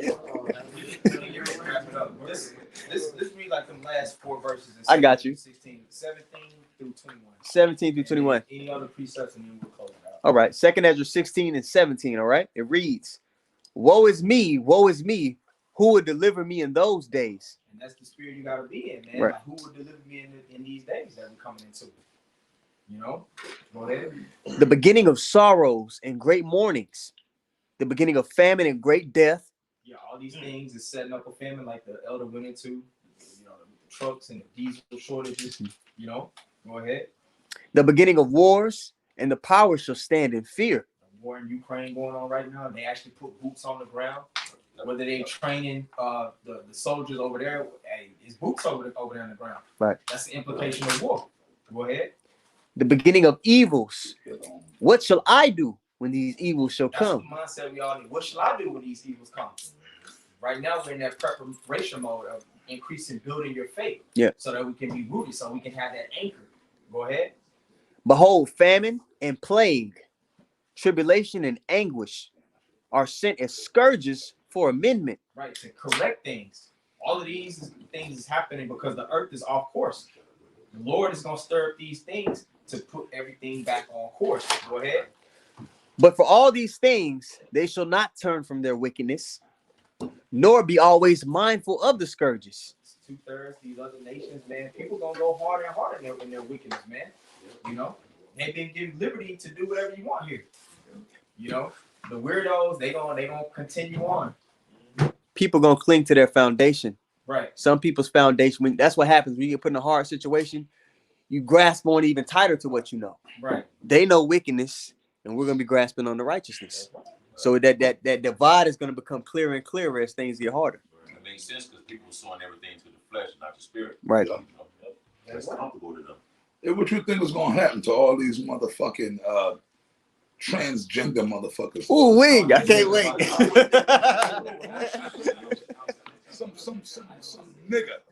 some nigga or cracker or some spick, whoever you may be, some so-called man that transformed into a woman. When all this shit, like, see, that's when all them demons are gonna be irrelevant. Because at that point, it's either you a man or a woman. So what's some dude who became? I'm a woman that actually got the sex change and became a woman. What is a motherfucker like that gonna do when it's all chaos out here? He gonna be food for the gremlins. No, at that point, that's when the few real men that are left around, the Most High gonna put that. Because remember, Apostle Tahar been saying this for years. When shit break out, men revert back to their nature. It's gonna take his place. So all these, but all the weirdos, all these little, I know what these dudes that became women that became, remember they're true. But even them trans, they got so many demons on them. You can turn yourself into a woman, you're gonna be killed. You're gonna be put to death. Yeah. Because men, real lions, are gonna look at you as just a liability, man. You're gonna be fooled.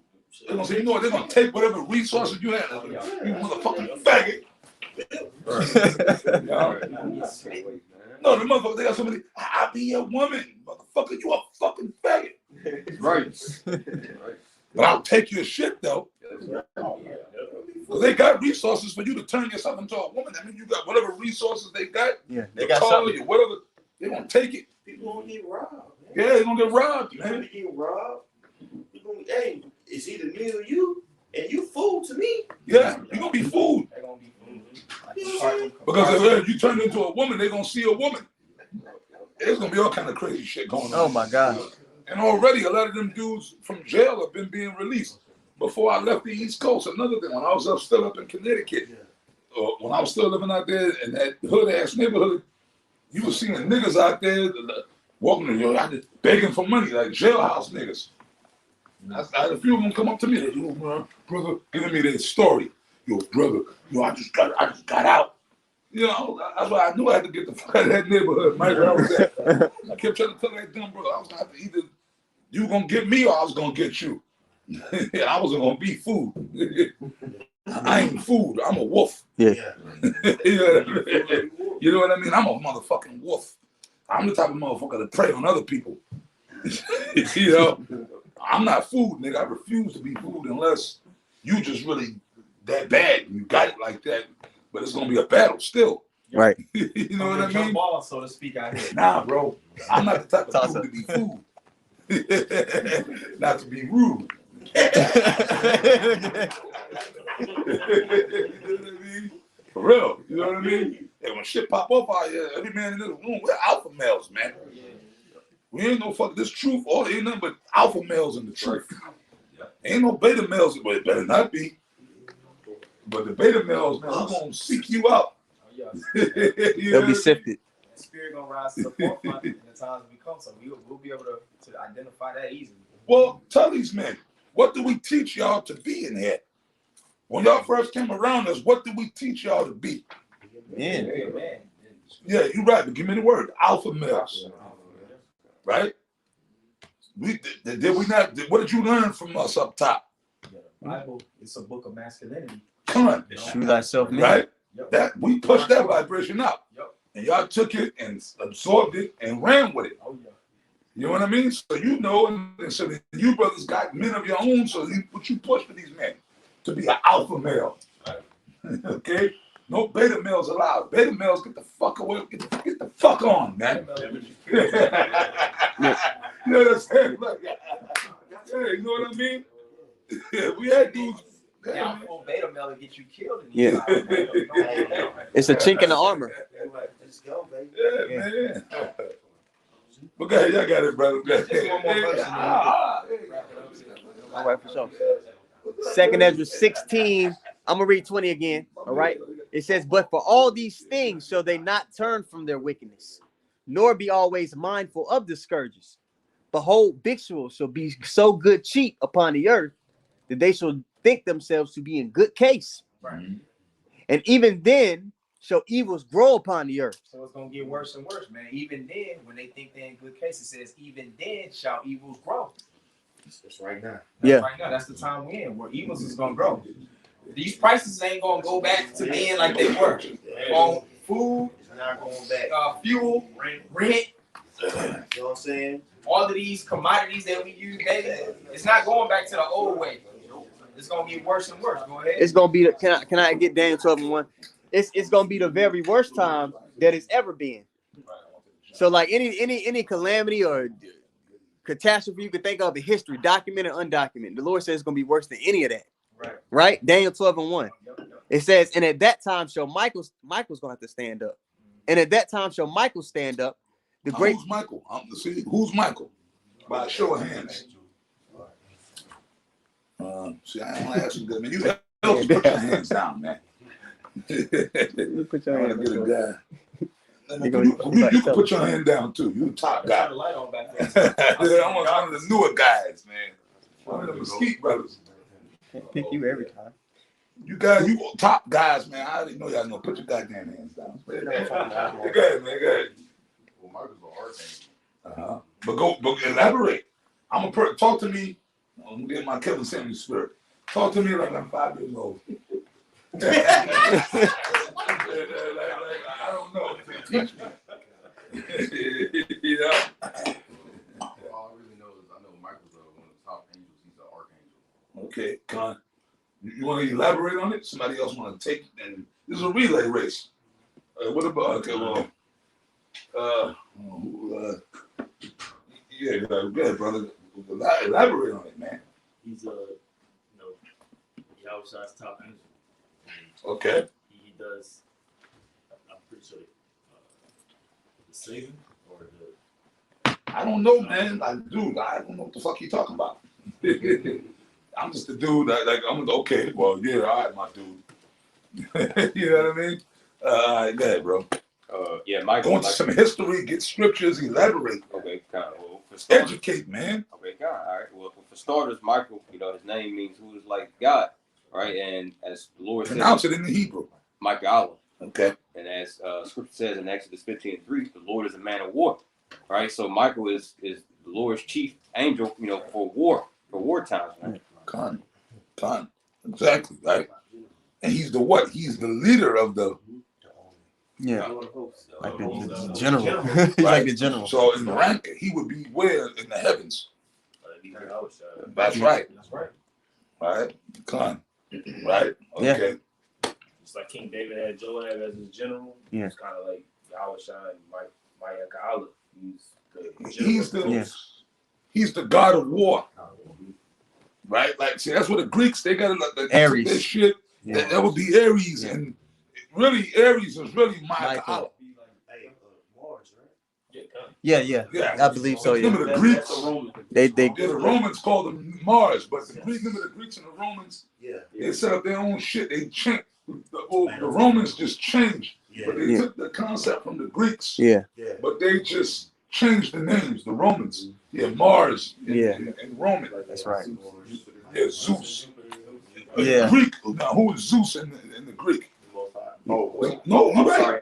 Who are you talking about? Who do they say? Yeah. According to the Greeks, Zeus is the king of the gods. Right. So that's the Most High. Right. Zeus is supposed to be the Most High. Okay, you see what I'm saying? Yes. He had his council. You see, that's why you got to go into the Greek. You got to learn the Greek history. Was it the Pantheon? Is that what they call it? Yeah, like Mount Olympus. Yeah, Mount Olympus. Yeah. That all started with the Greeks. Mount Olympus, that's the spirit world, heaven. And then Zeus had the council of gods, you know? Right. They really got that from Israel. From us, man. You know what I mean? That's all. I'm not saying subscribe to Greek, but you got to learn this shit. The ins and be a outs. scholar, man, to come in this truth. It's not just learn a couple of scriptures and start talking shit like a lot of dudes do. You got to be able to deal with scholars, bro. Back in the days, we used to go to colleges and shit and debate with professors and the students.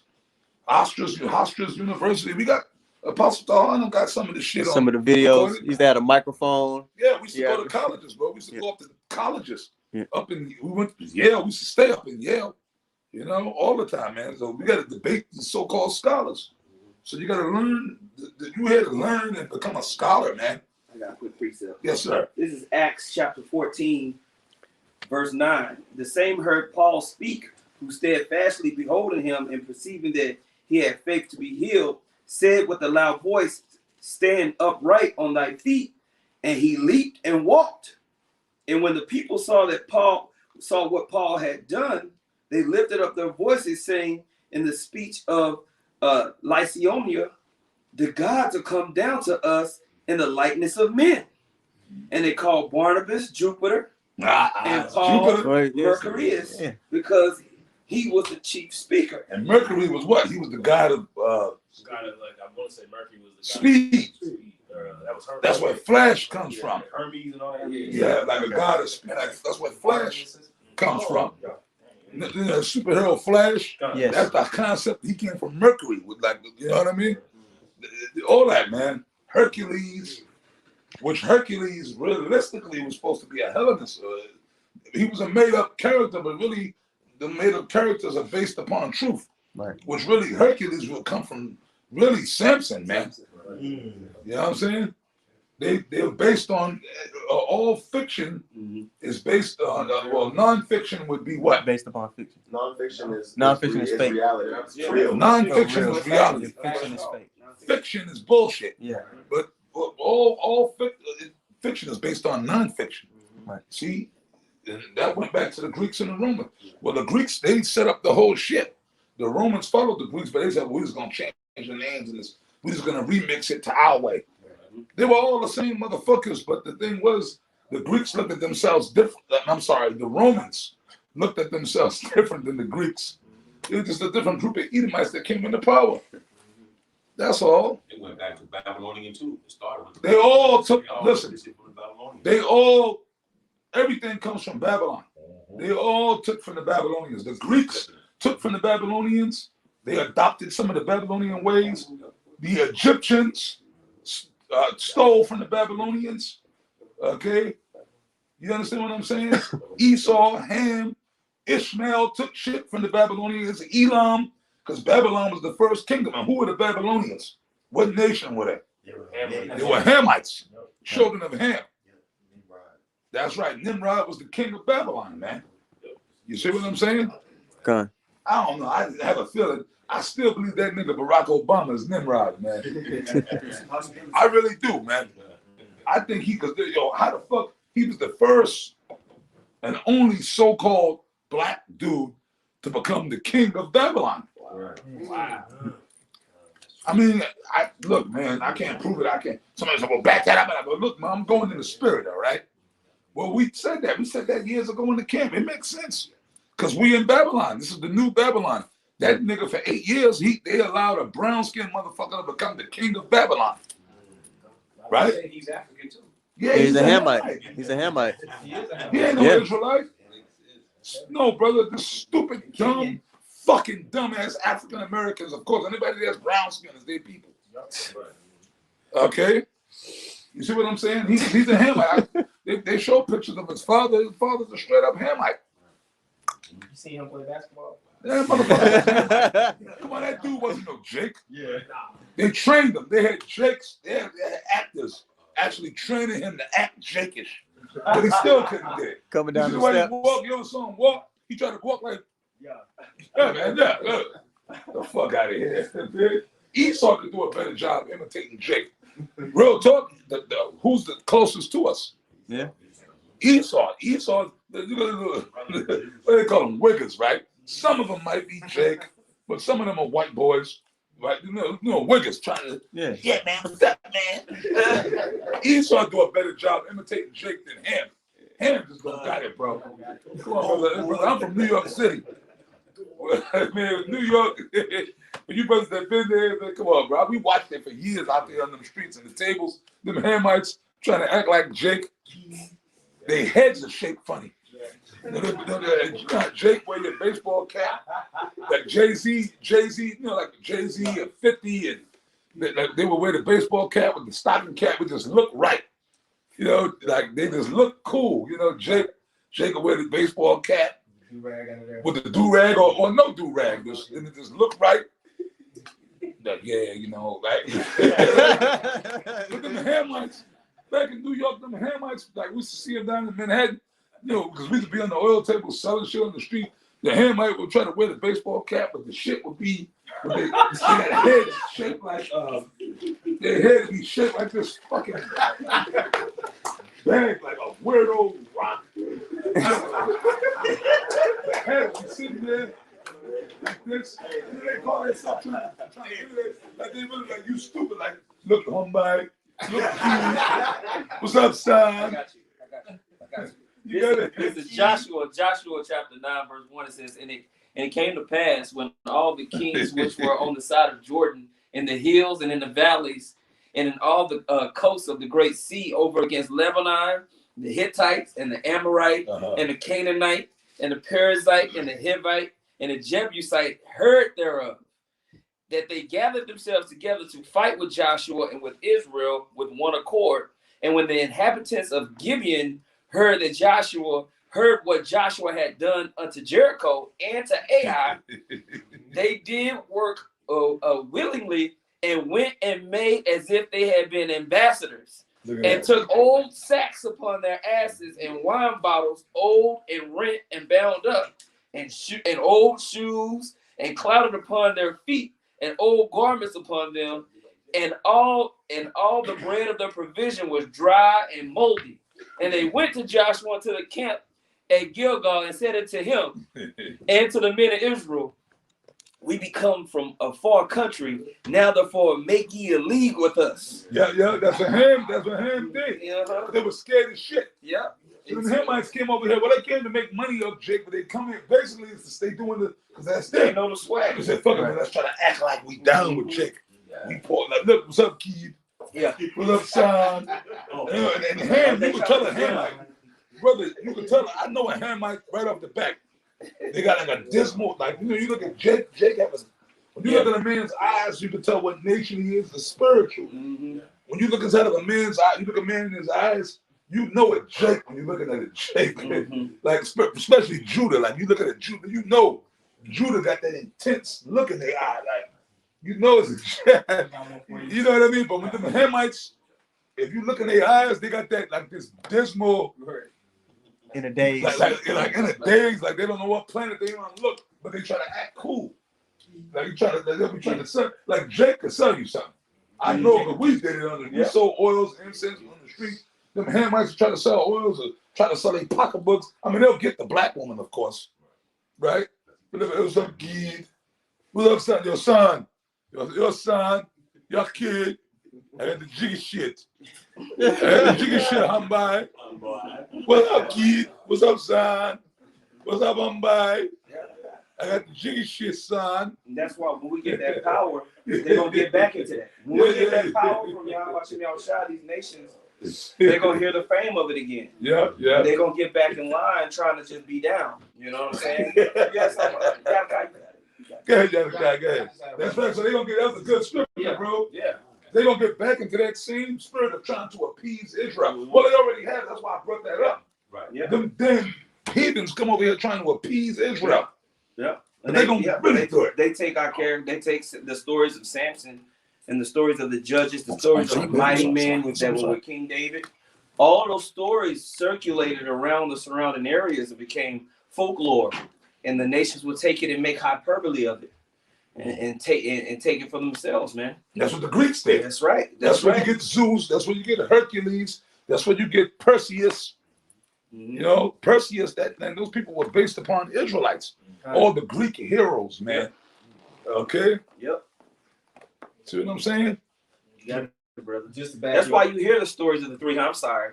The stories of the 300 and all these other stories, man. Come on, bro. Well, that was a true story. You know, they get that story. Where do you think they get it from? That was the 300 was a that true was story. a true story. As That far was a true as story. far as, King Leonidas and all them guys King fighting, Leonidas. but they were Israelites. They were the Spartans were Israelites. The Hellenists. Jake was already in Greece.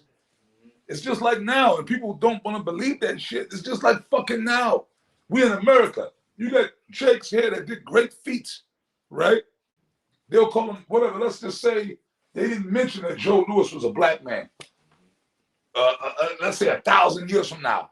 1,000 years from now, Joe Louis would have been a white guy. Yeah, or the original Cowboys. The original thing with the Cowboys. The original Cowboys. They were black because after slavery, when Jake got freed from slavery in the East, and even out here in Texas, primarily here in Texas, why you think you said, motherfucker, I see you with a cowboy hat. Are you from Texas? Hey, cowboy, you from dude? When I used to see me back east, I said, well, you know, I always dress with my cowboy. Oh, you from Texas? Right? And I was up in Connecticut. You from Texas, right?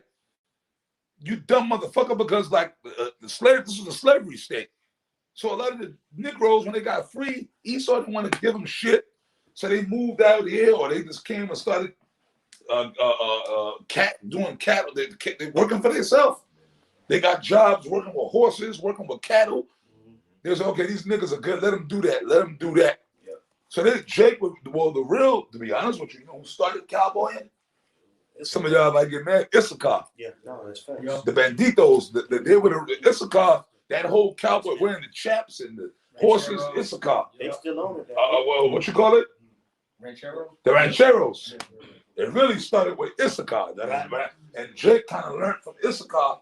And then Jake got into it from slavery. Yep. Nobody else wanted to let him do it. So, well, these niggas, let them do something. Okay, let them work with the horses and the cattle. Yep. So them original cow towns, because Jake wasn't allowed in white towns. That's right. So they had to start their own towns. You have to remember that Mexico stretched all the way up through California. And Jake could flee into those areas and dwell with Mexicans. That's right. Okay.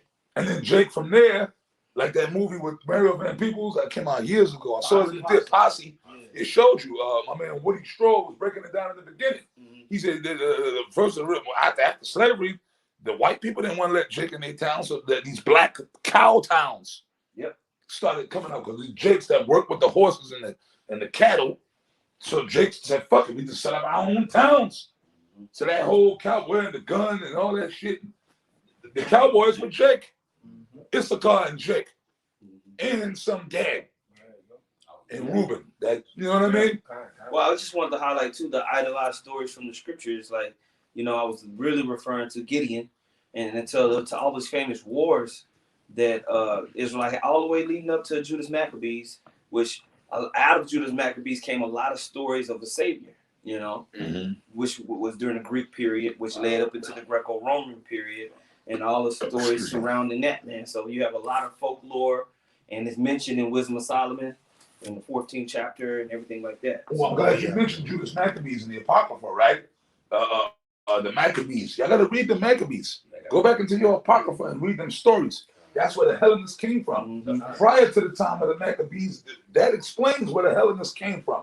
Because when you're reading the scriptures, it's not just, okay, this happened the next week. That was, sometimes the scriptures will abbreviate, because it's not going to sit there going through a whole, you got to understand the scriptures when you read. It spanned hundreds of years. It spanned hundreds of years, but it's not, they didn't write it, okay, each year it was abbreviated into a point, but they'll let you know. That's when the Greeks took over and was killing. That's when the Greeks took us down. When my man Alexander the Creep rolled up on Jerusalem, and at that point the Greeks, Esau, took over Israel, but it was already prophesied. Remember? So remember, they was chopping dudes up, but they didn't want to eat pork, sacrificing Jake on the altar, all that stuff. So that's where the Hellenists came from that Greek oppression. So that's where you got Israelite Hellenists, Israelite Greeks, man. And that went on all the way into the Roman Empire. There was still, even though the Romans were ruling, there were still people walking around You understand what I'm saying? The Greeks just didn't disappear. There were still Edomites that were still saying, fuck them Romans. Well, I'm a Greek. My father, yeah, thank you. They were, look, we are Greeks. Because remember, the Romans took over the Greeks and took over, but there were Israelites all mixed up in it and shit in other nations too. So there were still people walking. During the time of the Roman Empire, there were still people walking around, still living in Greece. Still, we are proud Greeks. We're not Romans. And they still were talking about the Ptolemies and Alexander the Great and all that. They were still, those were our great patriots. Yep. Fuck the Romans. They didn't even want to bow down to the Romans. You know, Esau is always divided. They've always been divided. But then you had Israelites all up in that shit too. Yep. You know what I mean? Yep. I'm a Greek. I'm a Greek. So that's where the Apostle Tahar broke it down. When you're watching that movie 300, King Leonidas and the 300, those was no fucking Edomites. The Spartans were Israelites. Only Israel got that kind of valor, man. They were Macedonians, and you read about the Yeah. Macedonians, the first Maccabees 12. They said they were the stock of Abraham. Con. It says our brethren, the Jews. Con. But the Spartans, they were Israelites, but they were gone though. They were gone because they wasn't claiming to be Israelites. They were just really. But you know what? They had to know that they probably descended from Israel. They had to know that. But they were totally just, no, we are Spartans. They were all into the Greek philosophy and all that crazy shit. You know? Some warriors, though. Yeah, because they were Israelites. What you say, Macedonians? This is a little history thrown in there for you brothers. On their shield, that's what it stood for. Yeah, But brothers, I'm sorry, yeah, man. No, it's all good. It's just a little bit. This is stuff these young brothers gotta learn coming up. Now we went from Michael to Hulk, but that's how the spirit go. So hey man, this is stuff y'all gotta learn, man. Hey man, but this is how, like, going back 30 years, this is how when you would go to Apostle Tahar class, that's how, man, you would get fed, you learn. And Apostle Tahar going to the scriptures and they going to the history, you know what I mean? High Priest Ariah was all about the scriptures, but he was going to the history too. High Priest Ariah was big into the history. Even that dude, you know, Yeshaya, I mean, you know, he was wicked, but Yeshaya was bad though. Yeah. Not for nothing. Like, I mean, he would just tell jokes most of the time, but when the spirit would get on him, Yeshaya knew his shit.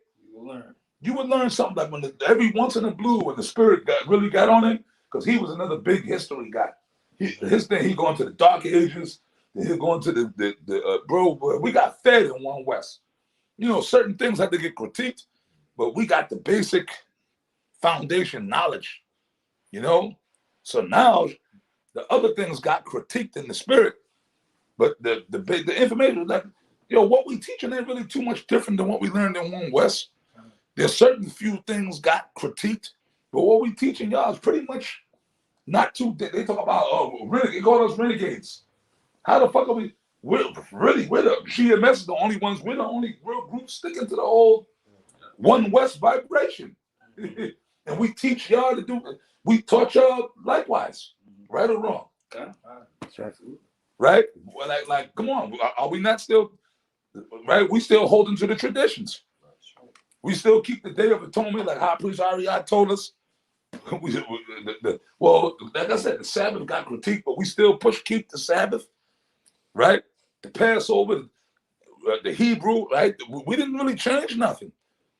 We didn't change it, bro. We didn't. The Apostle Tahar, the bar, or myself sat there like when y'all was coming along. Nah, we gonna be vindictive. Nah, fuck the Ariah went off. You know, we gonna change the whole Hebrew alphabet. It ain't gonna be I by God die no more. Now it's gonna be Sha Sa Ta. You know? Come on now, wicked niggas would have did that, man. But the other guys are doing that. They're eliminating me. Yeah, all together. Oh, Nate, that's what Nate is doing. Right. See what Nate is doing to his men? He started his own shit. When Nate started his own thing, he said, fuck it. I ain't gonna teach what I learned in One West. I'm just gonna change it up now. I'm gonna teach my agenda. Yeah. Matter of fact, we don't got to deal with the Hebrew no more. But fucking Nate knows the Hebrew. Yeah, he do. Nate was real good. Nate was a top Hebrew guy too. You see what I'm saying? How wicked can you be, man? You know the Hebrew. Y'all saw the video? Yeah. Nate was one of the brothers that excelled in the Hebrew too. You know what I mean? But he gonna fucking just say, nah, we ain't dealing with that. Christ. But then when the wicked nigga ran into me like 6 or 7 years ago, looked me in my goddamn face, saluted me, said, how about you next? With his Cheshire Cat smile, and said, look, brother, I know the name of the Lord is Yahweh and Yahweh Shai, and I teach my congregation that. He told me that. Yep.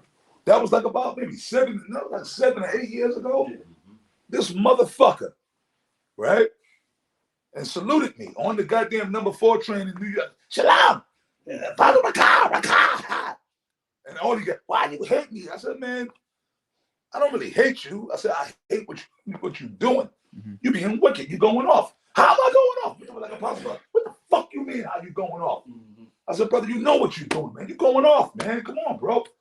No, I know Yahweh Shai. But then after that meeting, that y'all saw the videos, he went right on his after that meeting, he went on his tirade. About the name. Yeah, remember it was in the park? Or the making mockery. Yeah. The Most High, ooh, man, bro. Man, go ahead. Y'all got, man, bring out some scriptures, man. That's all I had. So if you want to bring out, then we can wrap it up. Yeah, I'll just read this last precept here in Daniel 12. The Most High gonna fuck you. He gonna fuck you up the ass, man. Like, you know what I mean? He the Most High is going. I mean, I don't mean to say it like that, but basically, yeah, the Most High gonna. He gonna stick. That's what I ain't trying to say no faggot shit, but just y'all understand. Yeah, it's gonna be that damn. You gonna deal with him. That's the worst way I can say it. He gonna get you. That's the most humiliating way I could. Yeah, man, you fuck around with, man, bro. This ain't no joke, man. That's right. We understand, man, the seriousness of this thing. That's right. Okay, the Most High is nobody to play with. Apostle Gabar said something years ago. The Most High is somebody to be feared. Okay? Everybody gonna learn that, man. All these people gonna learn it too, man. That the Most High is somebody to be, what he can do to you, man. Fuck around, you're gonna find out. The more you fuck around, the more you find out. I promise you, brothers, this. Hey, listen, man. I can't tell you a few things. I can tell you in the spirit certain things that the Lord, if I'm gonna speak on it. I can't promise any of us in this room that we're definitely of the elect, but I can give you a scripture and say, give diligence to that calling an election. Sure. I can tell you that. All I can tell you is, hey, bro, keep doing the work, and that means that more than likely you got to be a man of the Lord. Don't fall out the truth, and more than likely that means you got to be a man of the Lord. But I can't tell you, oh, yeah, brother, you on the ships. Oh, yeah, you in the ships. Yeah, I got your tickets, as a matter of fact. You know what I mean? Go ahead and check in there. All right, brother, don't worry about it. I'm going to email it to you. I can't email y'all your tickets to the chariots. Only y'all could do that by your diligence, right? Like, I can't promise you certain things. But one thing I can promise you, according to the scriptures, the people that all these guys that's fucking around with the Lord, they are gonna be destroyed. Yeah, that's right. They're gonna be destroyed, and their destruction is gonna be a vicious. It's not gonna be nice, bro. Imagine your worst fears. That fear, you know, we've all felt fear. When you felt fear, but there's always a part of you like, okay, calm down, everything's gonna be all right. But when you feel that fear, and there's no other part, that part of calm down is just fear and terror and panic. That feeling of panic and terror, yo, man, you don't want to end up in that position, man. I'll say this to all you brothers in the room. Let's say even if some of y'all want to part company from us, it happens sometimes, right? For whatever reason, if y'all feel like for whatever reason, which really brothers should all get along. If you feel like let's just say you just may disagree with the way the leadership is doing things. And you might not just be getting along with certain brothers or whatever. And even if it gets to the point where once you come on a level and you decide, look, I just want to do the work on my own, me and this brother or me and these brothers, we're going to do fine. You can do that. You have liberty in your Yahweh Shai. We ain't going to lord over you.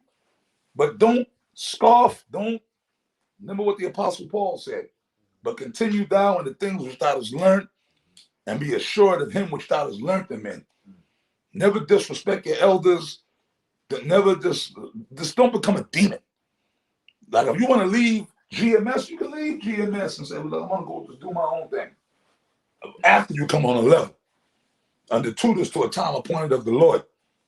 So, because the problem is, a lot of guys, like I said earlier, I said it, learn a couple of scriptures, and then all of a sudden, start talking shit. Yeah, so getting proud. I know a couple of scriptures, bro. Fuck that. I know the scriptures just as good as they do. Y'all ain't saying shit. You know what I mean? Right? Fuck that. I know it's just scriptures just as well as they do. I'm gonna tell you something. No, you don't. No, you don't. No, you don't. Just because you learned a couple of scriptures, man. Everybody hearing me in this room, right? Right. Just because you learn a couple of scriptures and you learn something, you still not on the level of your elders, man. Because they got the scriptures and they got experience to go along with it. You understand? Brothers got it. Brothers been through shit in the truth. They didn't put some time in. That means something. I just want to let that sink in. That means something, man. You understand? Brothers have been through shit in this truth. You know, so for you brothers, you know, I'm here, so I'm speaking to y'all. But just go to everybody in GMS. I'll be in Indianapolis next week. I'll tell them the same fucking thing. No matter what, if I go to California, I'm going to tell everybody the same thing. Speaking from the leadership, okay? As of now, I'm speaking as Apostle Ricard to everybody, but I'm here. I'm a part of this camp, so I'm talking to y'all first, right? You know, and it's an honor to be a part of y'all camp. You know, it's an honor to be here with you brothers, okay? But anyways, don't do that, man. Okay? Stay humble. Okay? Especially you young new brothers. Y'all hear me? You understand that? Yeah, man, for real. Especially you younger brothers. You newer dudes. Don't come in here thinking you fly tie. From I'm gonna get you sucker. You know what I mean? Come on, man. Like, you know, don't do that. You learn a couple of scriptures, man. And then you step in the room and that music. How many of y'all seen that movie? I'm gonna get you sucker. When he came in the room, that he's a fly guy. Like, don't start that, you know? Yeah, smelling Right. yourselves. With the fish in your shoes and shit. You know?